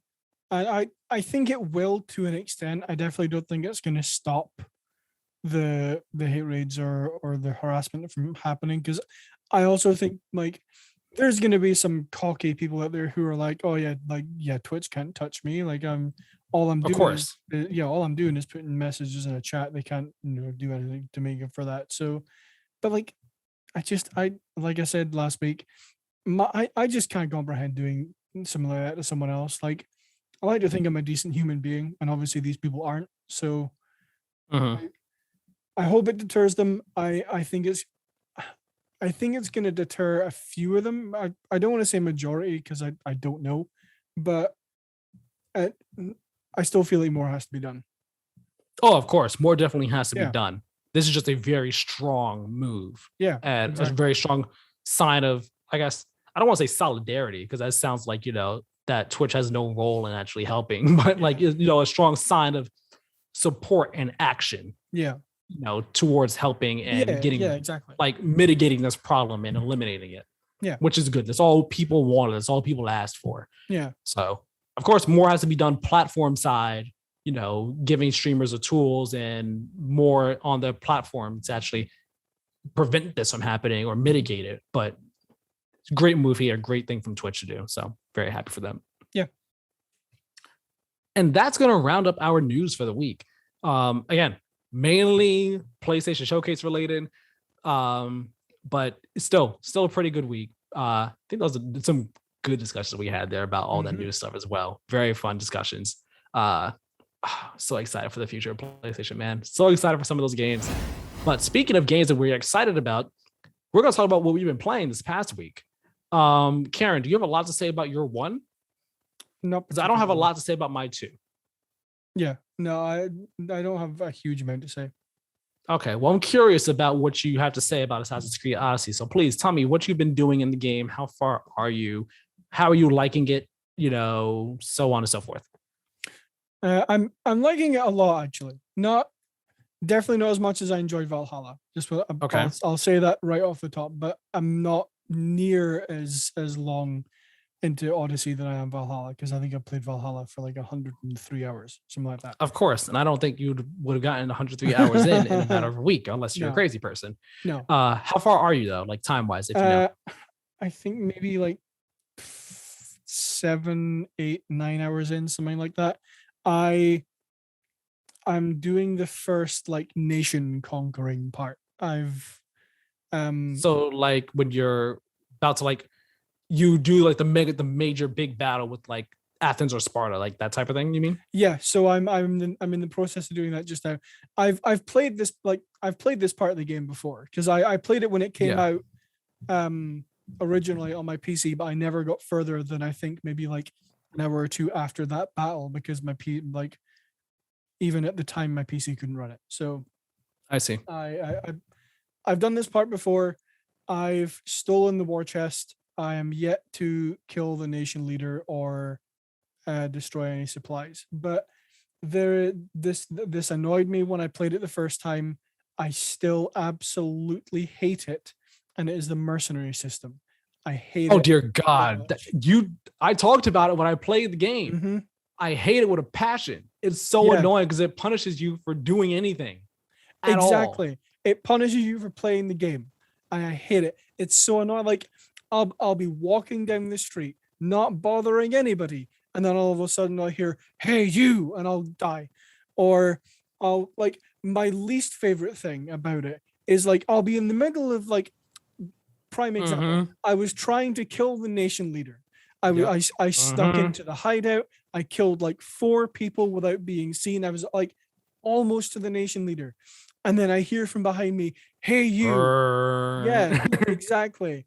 And then all of a sudden, the entire thing is alerted to my presence. And I'm now fighting not only, I think I'm like level 7, maybe level 8 just now. Not Mm-hmm. only am I fighting like now an entire complex of level 10 people, also a level 9 mercenary, which is completely unfair. Like And then sorry, you go. I was gonna say what makes it worse is that while you're fighting them, your mercenary thing is increasing more, which will then bring Exactly. another mercenary to you. Yeah, exactly. It's like the complex of level 10 people, or like the yeah, like all the level 10 people in the complex, I feel like I could probably take if I'm like strategic about it. And I go off and hide somewhere, let my health restore, go back. But like as soon as you throw a mercenary into that, that's so unfair. It's like, Mm-hmm. I mean, it's punishing me for playing the game, for trying to progress through the story. And I'm just like, this is so poorly implemented. It is I hated it. unreal. I hated it so much, especially, and it gets worse when you realize that when you're stealthing, like when you're stealthing around in a fort, for example, right? When a mercenary comes, the mercenary runs directly to the area you're in. Mm-hmm. Like they stay in the area you're in. So like you're like, all right, they're near me. You can run to the other side of the fort and hide. It could be like a big fort. You could go to the other side of the fort and like be over there. The mercenary will then run over to the side that you're on. They Yeah. stay whatever area you're in. And I didn't realize that till like late game. But once I realized that, I was like, oh, come on. Seriously? Seriously? It's so annoying. I will say this. The bounty bar does not increase if you get stealth kills. If you do Yeah. stealth kills on enemies, it doesn't increase. So like that's good, but at the same time, like the game like allows you to be either stealthy or have your builds be either a stealth build or like an aggressive build and all like that, or a hunter build. It does allow that, but ultimately, most of the time, you end up in just straight up all out regular combat and Yeah. stuff. 9 times out of 10. So just by entering any type of combat like that, the bar just is going to increase. And like there were some times where it didn't, and I think those times are only like if I was like just out in the random, like out in the wilds, no one Yeah. around me, it would like I could kill a person like on open combat and it wouldn't go up. But 9 times out of 10, any type of combat is going to increase that bar. And it's so annoying, man. And even when you go like, all right, if I can either pay the bounty off, or I could go kill the person to decrease my bounty, right? I could go kill like someone on the map to decrease the bounty. When you go to kill the person to decrease the bounty, they have guards around them. So if you kill the person who put the bounty on you first, you then can either run away or kill the people around him, kill his guards. But killing his guards will increase your bounty again. So it's like, all right, either I kill them first and then kill him, or it's just a hot mess. I hated that system so much. It would just contribute to me not liking the game that much. Yeah, and that I don't want to say that's one of the reasons I stopped playing it before, because the only reason I stopped playing it was that my PC couldn't run it. But like it's so close to me being like, I genuinely don't want to play this game if every 5 minutes, through no fault of my own, just through playing the game, you're gonna be like, yeah, we're gonna send this person at you to make it incredibly difficult for you to progress through the story. Yeah, it's annoying. I will say, honestly, if you feel like you need to, or if you feel like this will just help the game for you, just drop the level scaling down to the easiest. Yeah. That way, it'll have you be 4 levels higher than enemies. So like whatever your highest level is, like say you're in an area that's level 7, right, on the map. When you go to that area is level 7 minimum, 10 max, right? If you go to that area level 14, the enemies will be level 10 at the lowest. You know, they won't be the same level as you. Just put the level of scaling at the easiest. That'll make the game so much easier for you. It'll be less frustrating for sure. I guarantee you that, because that's what I did. I was like, I don't care. I just want to get through this. Yeah, that's honestly, that's kind of the mentality I'm taking with it, is like it's an Assassin's Creed game. I don't like, I've played every single one of these since 2. I don't need to, like learn the combat or get super in depth with the abilities and stuff. I'm just playing it for the story. So like, honestly, I might just turn the level scaling down to easy and just be like, screw it, I don't care. Do that. Just do that. It'll be a much more enjoyable experience. I'll tell you that much right now. Yeah. One thing, I'll vape again before we move on, just one final time. Okay. All right. So you got any more thoughts on Assassin's Creed before I say what I've been playing this week, or not? No, just that I'm not hating the game. It's just I'm not liking it at the moment, purely because of the mercenary system. Purely because like at the point I'm at, I cannot progress the story. So I'm gonna have to turn the level scaling down. Yeah, turn the level scaling down, do some side quests, and then you should be fine. And it's also, again, just be aware where mercenaries are. Yeah. That way, if you see them like nearby, you just be like, all right, kind of gotta watch out for them and stuff like that. But okay, curious to see what you think of as you keep on going. So this week I played 2 games. I finished the main story, motorcycles, annoying. Finished the main story from Marvel's Avengers this week. As everyone said, that is a great story. It is a really great story. I love the story. And like Kamala Khan is such a gem. She's such a joy, and I loved her with a passion. She's an amazing character. They did such a great job with her. She is literally the heart of the story. Her passion and just pure enthusiasm and everything and heart, it's infectious. And surprisingly, Bruce Banner is also like a major character in the story. Like him and Kamala, their relationship is intertwined, is interconnected. They are both like kind of the heart of this story in a sense, the core of it. And I really enjoy their dynamic and relationship. And the moment when you find when like Captain America comes back, that was a cool moment. I was like, okay. I was like, that was cool. I wasn't expecting that. The way it's done and like the story implications of reasons behind it. I was like, okay, that's neat. I like that. But then the moment when you fight against MODOK at the very end and the whole team comes together, it's like, all right, Avengers assemble.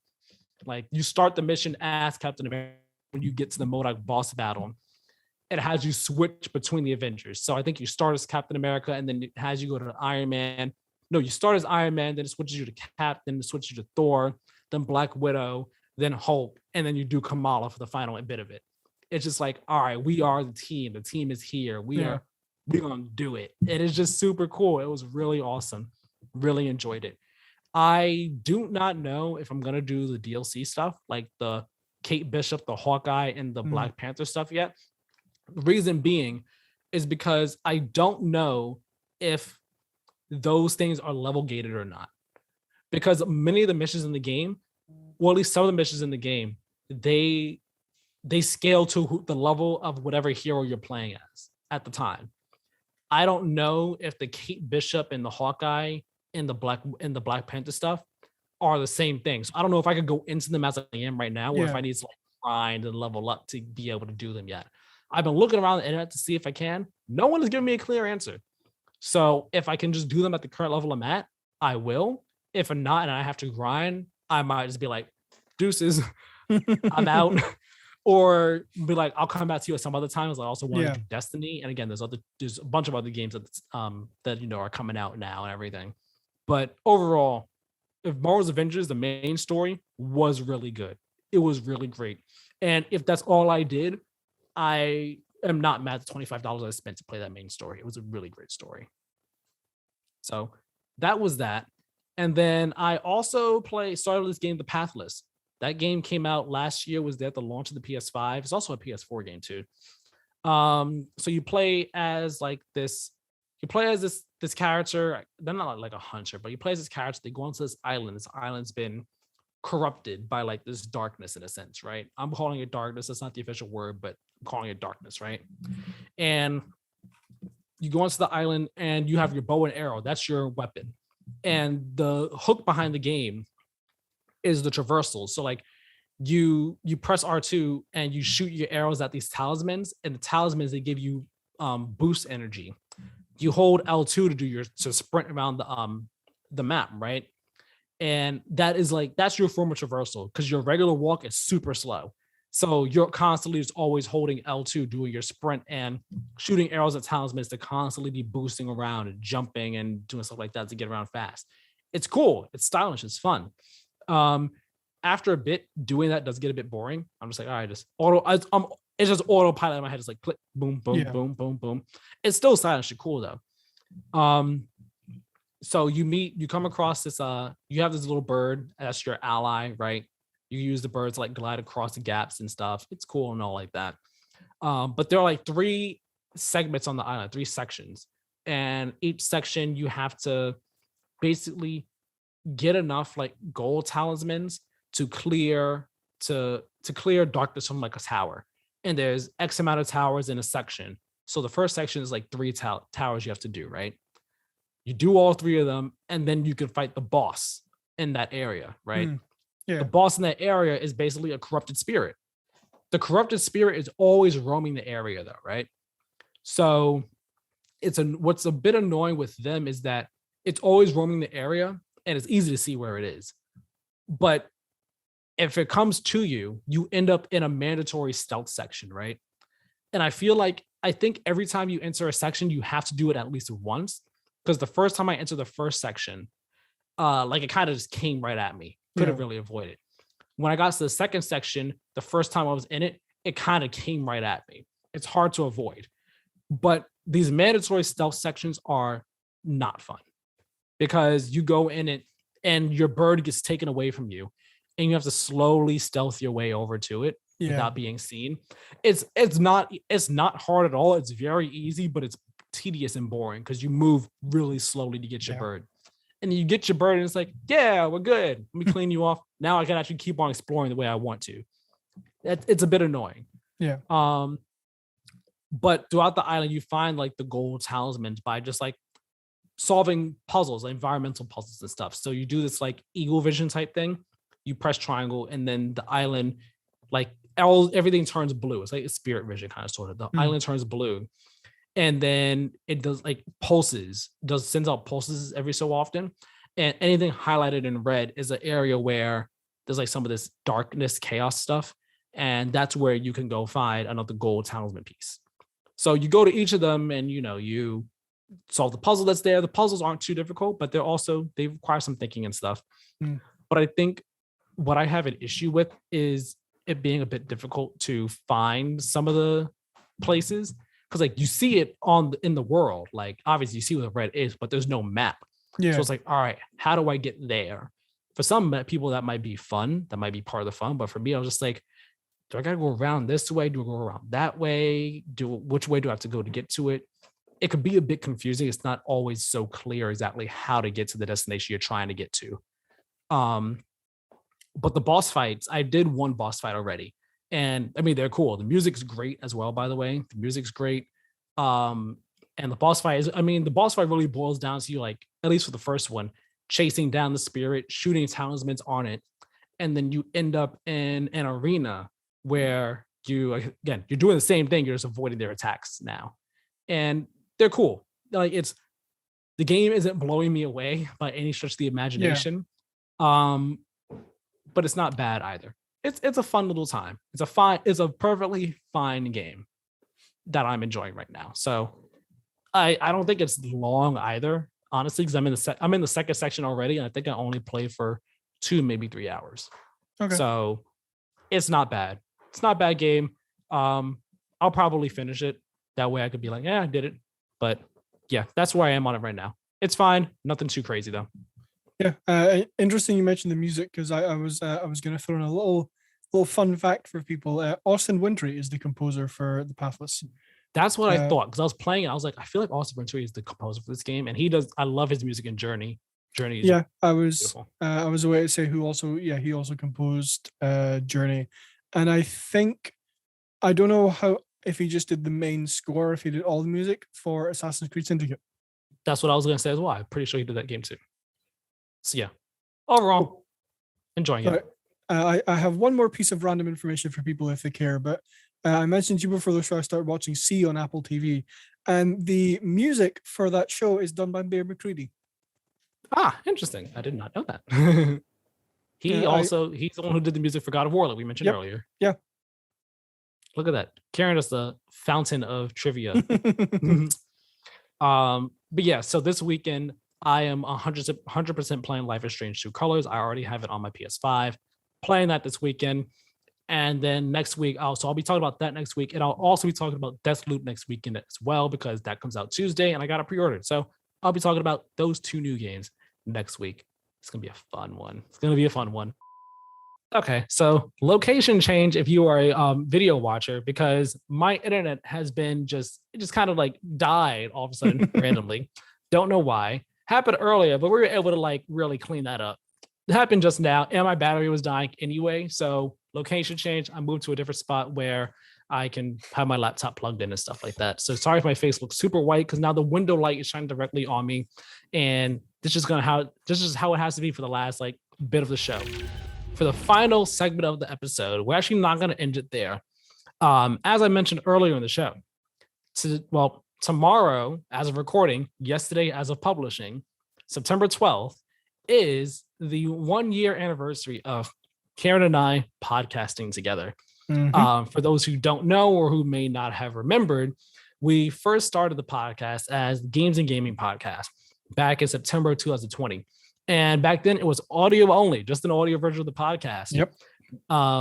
And again, the show was basically the same as it is now. We talked about the news of the week, talked about what we've been playing. We brought a question of the episode each week and all like that.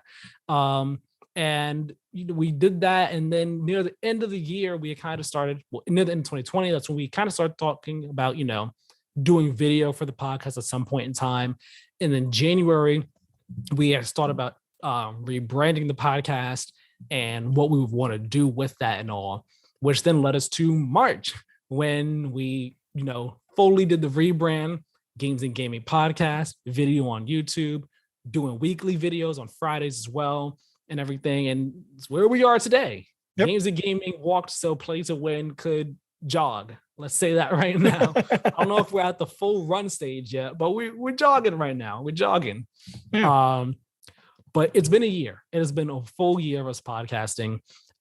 So I wanted to, bring up the question, just talk real quick, just real fun, like, what are some of our favorite podcast episodes been, if we have a specific one, if we have any specific moments that are like stand out to us as like some of our favorites mini episodes, how we've things that we've learned from podcasting, doing this, taking turns hosting, not hosting, things we've learned, things we feel like we've grown throughout this year, and things we still want to like improve in as well. Like just not just like in terms of ourselves in the show, but also just with the show itself as well. If there's anything we could think of.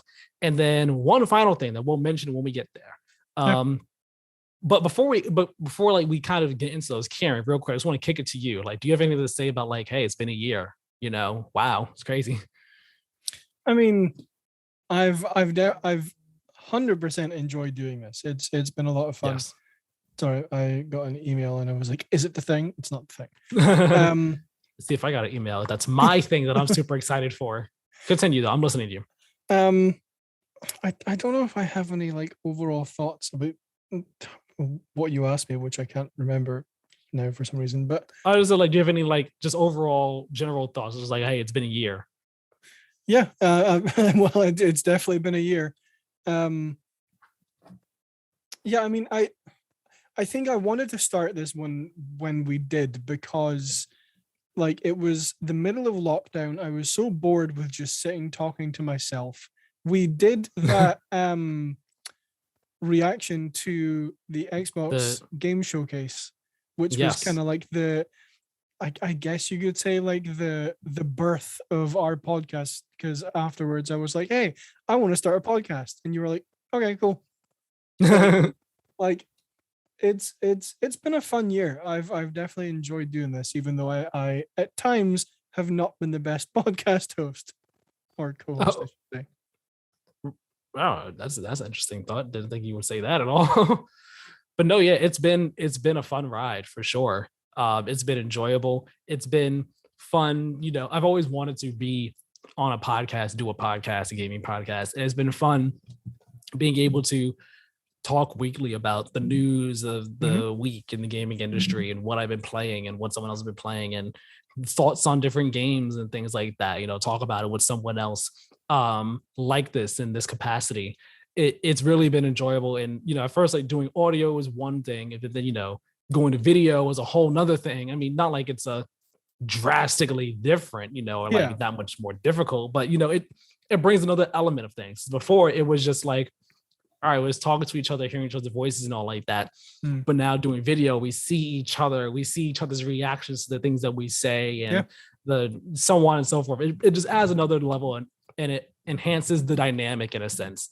And I feel like it's well, I think that skips ahead some. So I'll save that a bit. Well, I'll say it now, but I'll save it more for when we get there. But I think it also doing the video has like really enhanced the dynamic for the two of us. So yeah, it's really fun. It's really cool. I'm gonna kick it to you though first. Do you have a favorite episode that we've done this past year? If you can think back to all the ones that we did, Games and Gaming, and all the ones we've done now, this being number 24. And you know what's funny? This is number 24. We did 25 episodes of Game and Gaming before we did this. Like we were literally about to be at a full 50. Yeah. It's wild to think about. Yeah, exactly. Are we gonna rebrand again next week after the next one? Yeah. Next week we're gonna change everything again. We're going back to just audio. It's just me and Tyler. And then after that, after the next 25, after that, we're gonna rebrand again, except we're going to be in your homes. Yeah, we're just gonna show up at your door one day and be like, hi, yeah, we're here to record. In terms of like favorite episode, I think it kind of boils down to two for me. Okay. And it's the two where we've done crossovers with other podcasts. Just because like, not because I think that like we're lacking some of the other people can bring in. It's just I enjoy having like other voices. Like exactly, like more open conversations with more people. And I also that I think it makes it more, I don't want to say more interesting, but definitely adds another level to it. But and in terms of like I'm having, I think I just say those because I'm having such trouble thinking of specific episodes off the top of my head. But yeah, I would probably say that the episodes where we worked with like games and I was going to say games and gaming, but that's us. Gameaholic and I'm blanking on Good game Tyler's we lost. good game we lost.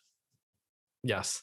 No, yeah, I would say I don't know if I have a specific one, but the episode that we did with Tyler, the cyberpunk one, because that one is definitely one of my favorites. Oh yeah. Because that was the first episode we did where we were talking about just one game, arguably the biggest game of the year, arguably biggest game of the generation. Yeah. And just an episode solely talking about that, talking about our thoughts on the story and the gameplay and the world and everything like that. Just talk about different aspects of the game and our thoughts on it. And you were the only one who had beaten the game at the time. I was like maybe 15 or so hours into it. Tyler was less into it, like less time into it. But we all had different thoughts and we brought like different views on the game to it and everything. It was such a fun episode to do. And I think it's also a favorite of mine because I hosted that episode. So like I had like kind of brainstormed how we were going to do it, the structure of it. And I think back to the episode, I think to myself, like, man, I feel like I did a good job hosting that episode. Because again, it was a big episode again, because it was solely about cyberpunk, but it was also our first guest episode as well. So I feel like it was like there was a lot of pressure on that episode in my eyes. It was like we want this one to be like a really good episode, and I feel like I did like a really good job hosting that one and just having it flow and just having it structured really well and everything. I think that was a good one. It was a cool one. Our game of the year episode was also a fun one. Yeah, because was it game of the year or game of the did we do game of the year and like game of the generation, or were those two separate episodes? I think those were two separate episodes. Okay. I think they might have been. Regardless, both of those were also fun ones that I enjoyed doing, because again, just hearing like thoughts on different games that we've done and everything. Video wise, because I'm trying to think of ones that we've done since we've done, play to win and everything like that. Yeah. The E3 predictions episode was a fun one, like you mentioned.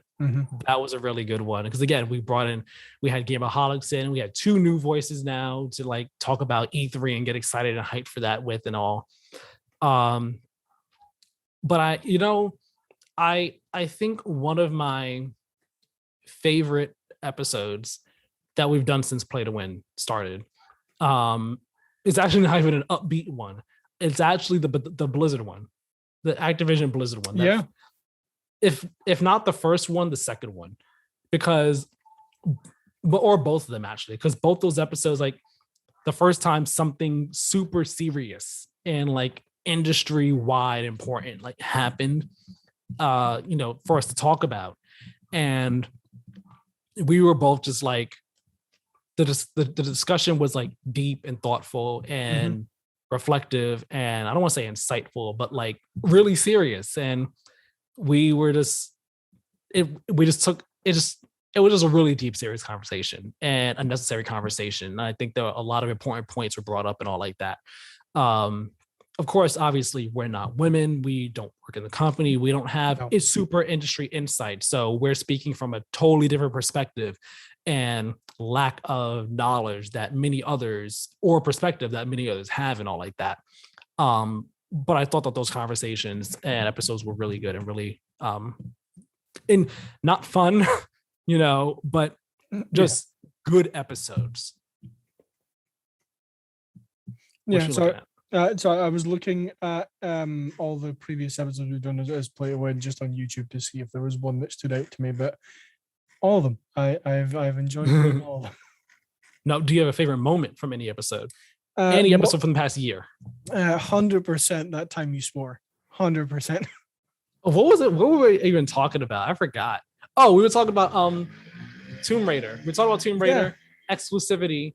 Because we were talking about Bethesda, I think at the time. We were talking about Bethesda in some way, shape, or form. And because we ended up talking about Tomb Raider's exclusivity back when Rise of Tomb Raider was exclusive. I'm pretty sure that's how that ended up happening. Yeah, that was an accident. And you said you were gonna like put the little bleep over it, and you never did. So it stayed in there. And I was like, Yeah. oh man.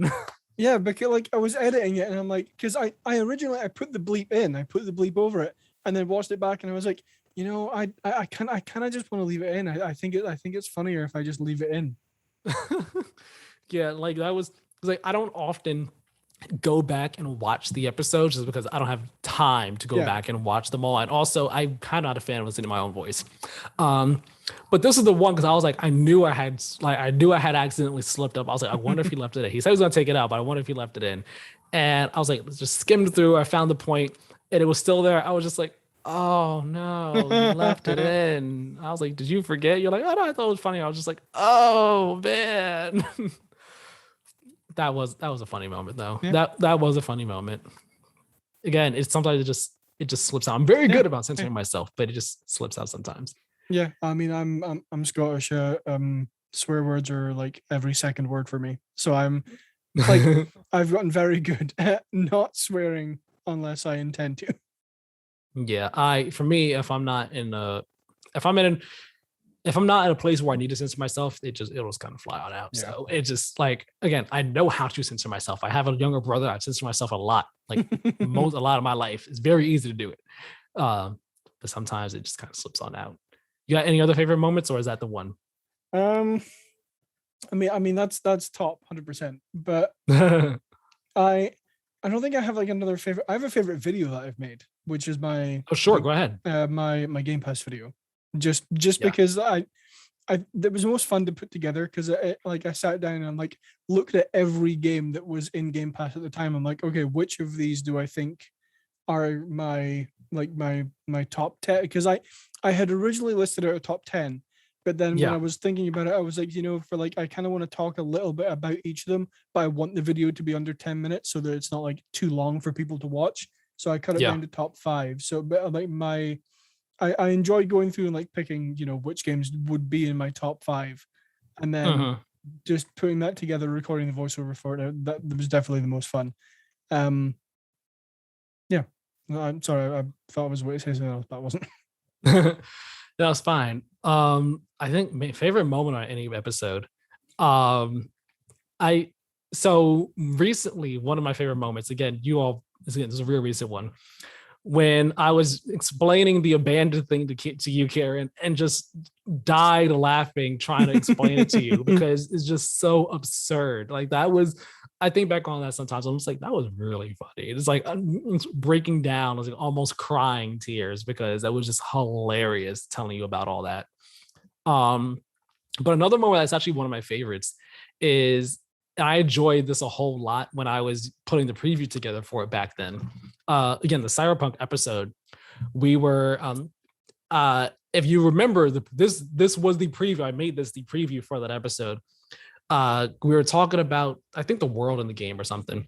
And Tyler had said that he was like, I just think it's really weird. I'm paraphrasing. He was like, I think it's really weird how like how the police are in this game. Like they have you working with the police, and it's just like, what? No, that's not cyberpunk. It's the least cyberpunk thing ever. Like what? It's like Yeah. the way he said it. It was just so funny. He was like, there are missions you work with the police. Like, wait, like what is this? What are we doing here? The way he said it is hilarious. So like that moment, I was like, this got to be in the preview. This just has to be the preview clip for that 100%. episode. So that's another one of my favorite moments. But since you said a favorite video you made, I think one of my favorite videos, it's tough. Each of my reviews that I've done is, sorry if you all hear motorcycles super loud. Again, I'm right next to my window now. So they're louder. But each of the reviews I've done, they have been so much fun to do. And I'll get back to that in a moment. But they were very fun to do, and I'm torn between what my favorite. One of those three is my favorite, and I think it might be the Persona 5 Strikers review. That might be my favorite because again, that game I was looking forward to so much, and I knew exactly how I wanted that review to go. Like I knew how it was going to open, how it was going to end, how certain sections were going to start. And like I just had it in my head, like in the weeks before I even made the video. So when I did it, it was so fun to put together, just getting the clips in there and getting the music in there and everything, just putting it all together. It was so much fun to make. And it's a review, like after I made that review, I watched it back on my own laptop like 5, 6, 7 times. Just like, yo, like I don't go on YouTube to watch it because I don't want to like artificially add views to the video. So I still have it on my laptop. So I just go on my laptop, like quick time, watch. I'll just sit there and watch. It's like run certain parts back. I'm like, oh, that was so good. That was so good. I think it's my favorite video I made. The Ratchet review was good. The Ratchet review I like, because there was a part in there. I don't know if you watched it, Keiran. There's a part in the Ratchet review where I'm transitioning into like the gameplay section where I talk about gameplay now, and the music starts up and it's like Ratchet. He's shooting like some of the green enemies and all, and the Rivet's on a rail. She's like, "There's a rift," and she tethers to the rift and goes through it. When I did that, the next clip, I didn't know what the next clip was going to be. But I was like, wait a second. What if I take 2 clips of rift tethering and merge them together to make it have a seamless rift transition? So I didn't want to have it be 2 rivet ones because then I didn't want to make it seem like, oh, you can literally switch from planet to planet like that with one character. Yeah. So I was like, I need a good clip that comes after it as well that just works super well. So then I saw the Ratchet clip and I was like, all right, let me get these 2 together. So I was like literally frame by frame, I was like tapping the key. I was like, tap 1, 2, 3, 4, 5, 6, 7, 8, 9, 10, 11, 12. I was like, all right, 12 here. So let me go 12 on the Ratchet one. And then 13 is where the Ratchet one's going to start. Like getting it so perfect. Getting that nice transition was seamless so that it looked like you just switch from Rivet to Ratchet. And then like he lands and then bam, bam, bam, bam. It just worked so perfectly. That's my favorite moment of any review I've done, I think. It just worked so well. Yeah, I have watched that one. I remember that part. It was very well done. It's seamless between the 2. Yeah, it took a bit to get. Like that wasn't the final version of it. There was like another one where like it was a bit earlier and a bit later for certain things and all. And I had teased it on Twitter. I was like, when I finished, I was like, yo, I just did like the best. I just did something that video editing I've never done before. And it was so cool. And I love it so much. Y'all gonna love it when you see it. So yeah, I think that's favorite like video and stuff, everything. What were we gonna say? No, I have a different. It's not from an episode, but I have a favorite or like, I guess you say favorite moment, but it's more like a favorite thing that I did was when we got to cover E3 as media, which. Oh yes, there you go. Yeah, you did the Dreamscaper preview. Yeah, I got to sit down with one of the devs of Dreamscaper and interview him, and it was a lot of fun. I have played the game since, and it is very, very, very good. I'm also just I'm proud of how I put that video together because I feel like it does a good job of explaining what the game is. Like I unfortunately didn't get to play it when I was doing the preview for it, but afterwards, I feel like it does a good job of explaining, like I say, what the game is and how it's played, kind of. So I really, really enjoyed doing that. That was a really good experience to have. That was awesome. I forgot about that one. Congrats to you on that again as well. Like Thank you. You can't see me clapping, but I'm clapping my hand under my mic and all like that. Good for you on that. All right. How would you say like you learned or grown over this year, of doing this, and like anything that you still want to improve and all? Like what would you say you've learned and grown in and stuff like that? Definitely got better at video editing. I still want to get better at that because video editing in terms of like the podcast or just like other videos? Both. Okay. Because like before, like if you go over like my, I guess you could say personal channel is Badly Net, and there's 4 videos on there. Which if people want to go and watch them, they can. They're terrible, but you can if you want to. So like I had edited videos in the past, just not to the extent where like I'm transitioning, like putting in like proper transitions between scenes and putting like, having like an actual like gameplay scene, I guess you could say, when we have like the 2 boxes here and the gameplays here. Yeah. So like I still don't feel like I'm up to a point where I'm like happy with how the episodes look, if that makes sense. Like I want to get better at editing, I want to add in more things, I want to make it look a little bit more professional when it comes to like my video editing ability. Yeah. But I've definitely learned a lot about about video editing. I feel like I've also learned to express my opinions more, because it's not something I usually do in Yeah. like everyday life. Like I'm I'm kind of like your typical yes man, where I don't want to upset anyone. I don't want to like, say the wrong thing and kind of come across as an ass. But I think I've definitely learned to be like, no, screw it. Like this is my opinion. If I want to say it, I'm gonna say it. And if it offends anyone, like it's not my intention to, but it's not my concern either, if that makes sense. Yeah, you're not trying to hurt anyone's feelings. You're just trying to say what Exactly. you think. Yeah. Right. Okay, I get what you mean. Yeah. At the same time, you're also like not spewing out offensive opinions. Yeah, exactly. Yeah, it's like my intention behind anything I say is never to offend anyone or cause anyone discomfort, I guess you could say. But like, if it's something I genuinely believe, then I'm not going to try and hide that either. Yeah. Yeah, totally. And like, of course, like if Keiran ever says something that I was just like, wait, hold on now, guys. Hold on now. Oh yeah. Pause on it in a minute. Be like, hold on a moment now. Hold on. Yeah. Let's rethink that. Let's run that back. But no, yeah, I agree with you basically on most of what you said. Like, I feel like I've learned in terms of, I guess you could say how to like, be on a podcast, how to host a podcast. And I feel like I've definitely grown in that regards. I would say we both have actually just like grown in terms of hosting the episodes, trying to keep them moving together at a nice flow, at a nice pace, having the discussions be, interesting and bringing up good conversations and talking points. I mean, questions and talking points during each of the discussions and all like that. Of course, we could always get better at it and everything like that. Yeah. Sometimes I feel like both of our flows like might not be the best on any given episode. Exactly. We don't have it down to a science. We're not professionals. We're not, anything like that. But we try to do the best that we can with them. And I feel like we've definitely gotten better over time.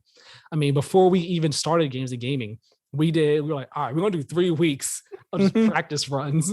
And we each took turns hosting and everything. And it was like, I feel like if we went back and listened to those, it'd be like, whoo, the difference. Like we've definitely grown and gotten better and stuff. Like I've tried to, be more fun, be more lighthearted and everything, have like a more of an upbeat tempo and everything to them and lighthearted feel and stuff. But of course, when it's time to get serious for a topic, like I keep it serious, keep it straight and everything. I make sure that we're both on the same page in terms of like, hey, this is the topic, this is the tone that we need to have with this topic, and keep it there and all like that. In terms of video stuff, there were a couple of weeks there where I had to edit the podcast myself, and that was interesting. Granted, it wasn't too difficult. What I think that the most difficult thing that I actually didn't even bother doing, I tried and I was like, it's not happening. I'm not about to sit here trying to figure this out. I'm here forever. Was getting the boxes to have the curve on them, because Keiran had showed me. He told me like what he did, and I kind of saw like we had mirrored my screen, so I could kind of show him what my thing looks like, because he uses Adobe, I use Final Cut, and he was like, oh yeah, it should be like that, and I was like, oh okay, I see. And I was trying to do it, and I swear to God, Keiran, it was not happening. It wasn't happening. I was like, all right, you know what? Is what it is. It's just gonna be the normal box. I'm gonna try and fit it in there as best I can, make it look as good as I could. Is what it is. Keiran can do the little curves on our boxes. He can get that done. I need to figure that out at some other time. But still seeing how he does the gets everything in the boxes and everything and all. I was like, okay, I see that's how you did that. Cool. Yeah. So now I know how to do it myself and all. And like his process, he has like a few extra steps that he does when he edits the podcast that I don't do. But even still, like just doing what I did, learning how I did that and all was fun. And making the video reviews. That was my first time ever making video reviews. The Returnal one was the very first.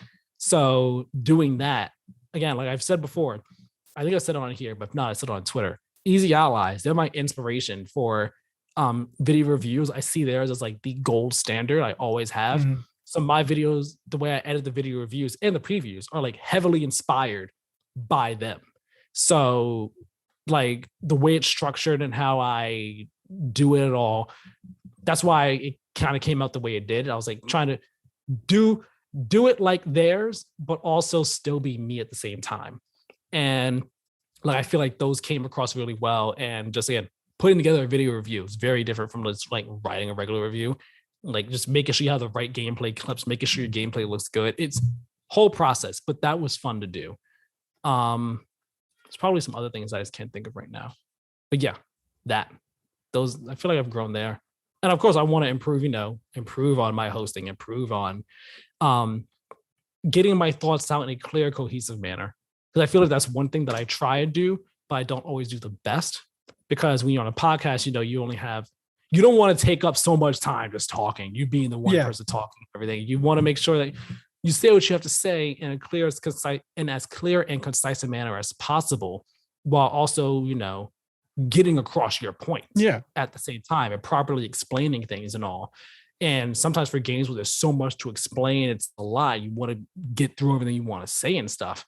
So like if I'm writing something out, I could write it out nice and clearly, but doing on a podcast, talking and like, you're like, all right, I want to say this, and my mind's just racing in 5 different places. So it's tough. It's tough, but I'm, it's something I feel like I've gotten better at slowly, but I still want to get better with it.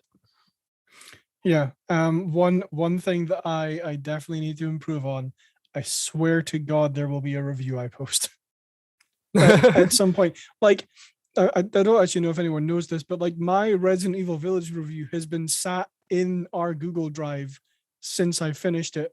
Like, I don't even know how many months ago, probably like May. But like, I didn't record gameplay for it when I originally played through it because I was an idiot and forgot to. And then I recorded mistake number 1 right there. Yeah, exactly. And then I played through it again purely to get gameplay for the review.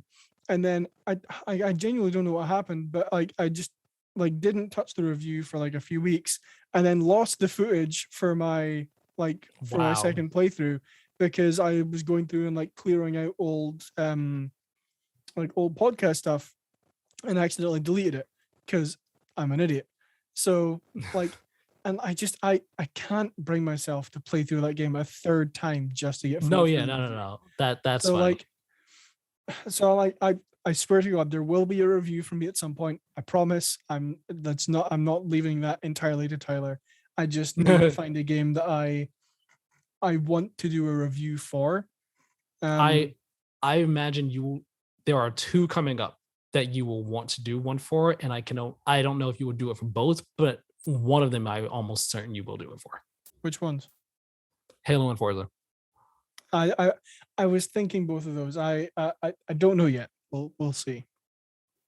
I highly imagine you will do one for both of them. Well, want to do one for both of them. We'll probably do it for one of them. Yeah. And if you have to do it for one, I imagine that would be Halo. Most likely. But yes, so, yeah. There. I promise there will be a review for me at some point.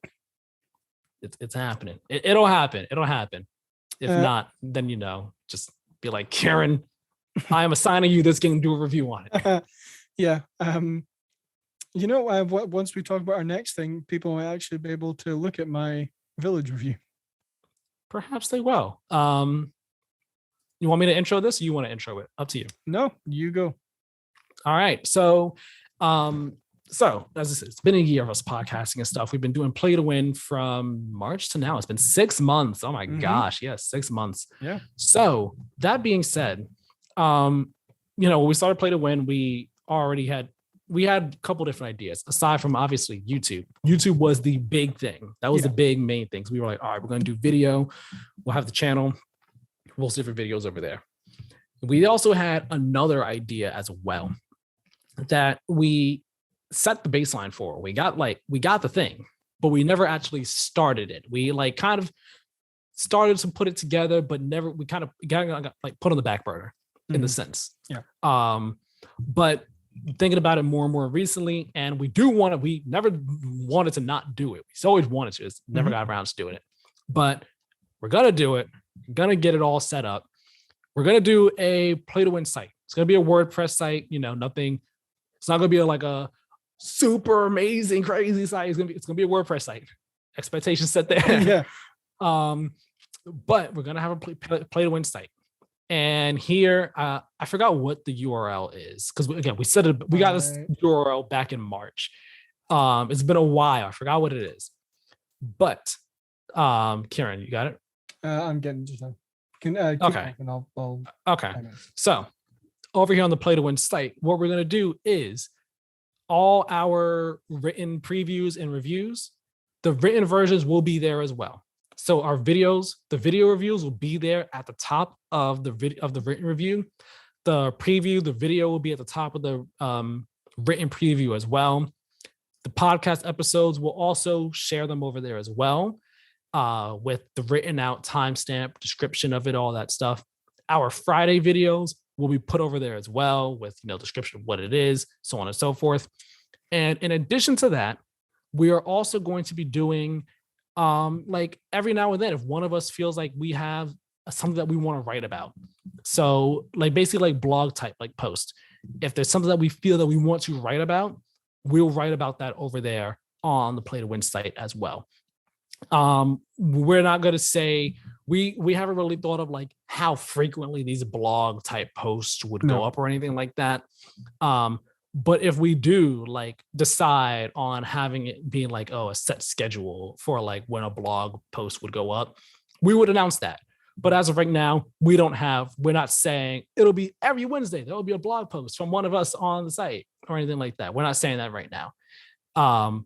But that is something that we'll also do over there, in addition to putting the podcast episodes there, the videos, the Friday videos over there, any reviews or previews over there as well. We're just going to have a site that has all that stuff housed together. So yeah, that is the plan. Yeah. Just before I say the URL, site's not live yet. We haven't done anything with it, so don't try and go there because you're not going to find anything. But yeah, it's going to take a bit of time for that to be together. Yeah. playtowingames.wordpress.com. There you go. playtowingames.wordpress.com. We couldn't get play to win because we couldn't get play to win.wordpress because someone already has that. We couldn't get play to win game.wordpress because someone already has that too. Yep. So we had to put an S at the end of games.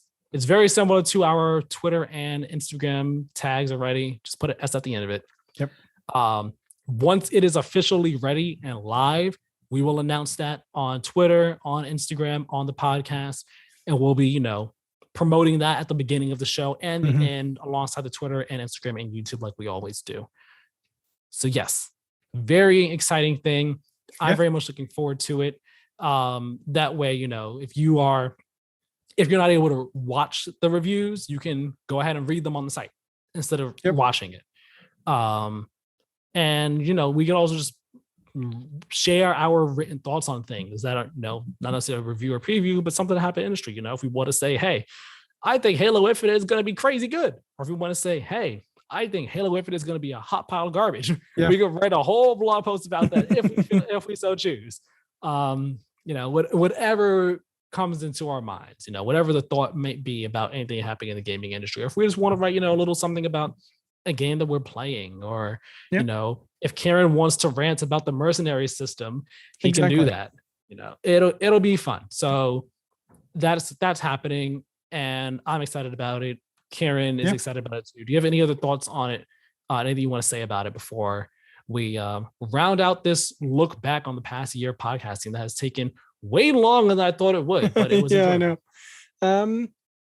I don't think so. Just that I'm excited to make the website. Like I said, I started making it ages ago, but it kind of went in the back burner because I realized I'm not good at making WordPress sites, and then other things came up. So, and of course, if you need help with that, please let me know. I'll be happy to help you with that. I will definitely do that because I can't do it to save my life. But yeah, I'm excited. I have a couple ideas as to what we can do with it. Cool. Yeah. Well, of course, him and I will talk more about ideas and things we'll do with it and stuff. But yes, that is happening. That is happening. It's been a fun year of podcasting, going from games to gaming to play to win. It's been an enlightening one, a productive one. At times it's been, let's say, dour because the topics we had to talk about.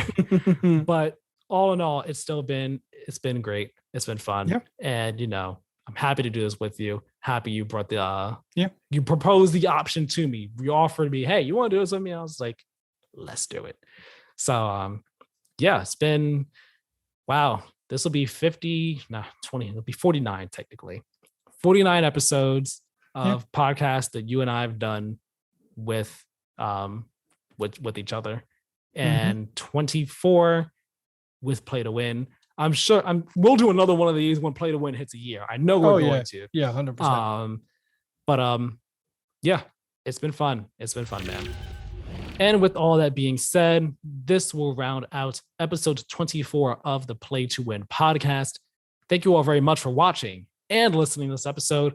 Went on a bit longer than expected. I actually don't know how much longer than expected, to be honest, because that last conversation went on a bit longer than anticipated. And the Sony stuff took quite some time as well. So sorry if it's lengthy, but I hope you enjoyed the show. I think this was a good show. Oh, yeah. Some fun conversations and all. You can find us over on Twitter and Instagram at Play to Win Game. Follow us over there again for updates on the show. Where we post the previews of the episodes as soon as I make them, as soon as I'm able to get the preview together and everything, which is typically not too long after the episode actually goes live. And then, also other updates on the shows and stuff like that. You can find it over there. Also follow us on, not follow us, subscribe to us on podcast listening services. Leave us likes, share the shows, comments, whatever it is that you can do on podcast services. Do that thing, please, and thank you. We appreciate it very much. Subscribe to us over on YouTube. Play to Win, of course. Turn on the notification bell. Like, comment, share. Be the first one to watch these videos. Share them with everybody all around the world. People that you think would love the show. People that you think would like it. So on and so forth.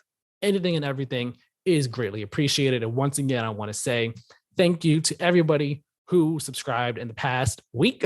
Was unexpected, to say the least. Yeah. But we definitely, we greatly appreciate it. We hope you stick around. We hope you enjoy all the content that we put out here, all the content coming forward. And if you haven't watched anything that we've already put out, please go back and watch it. Go check it out.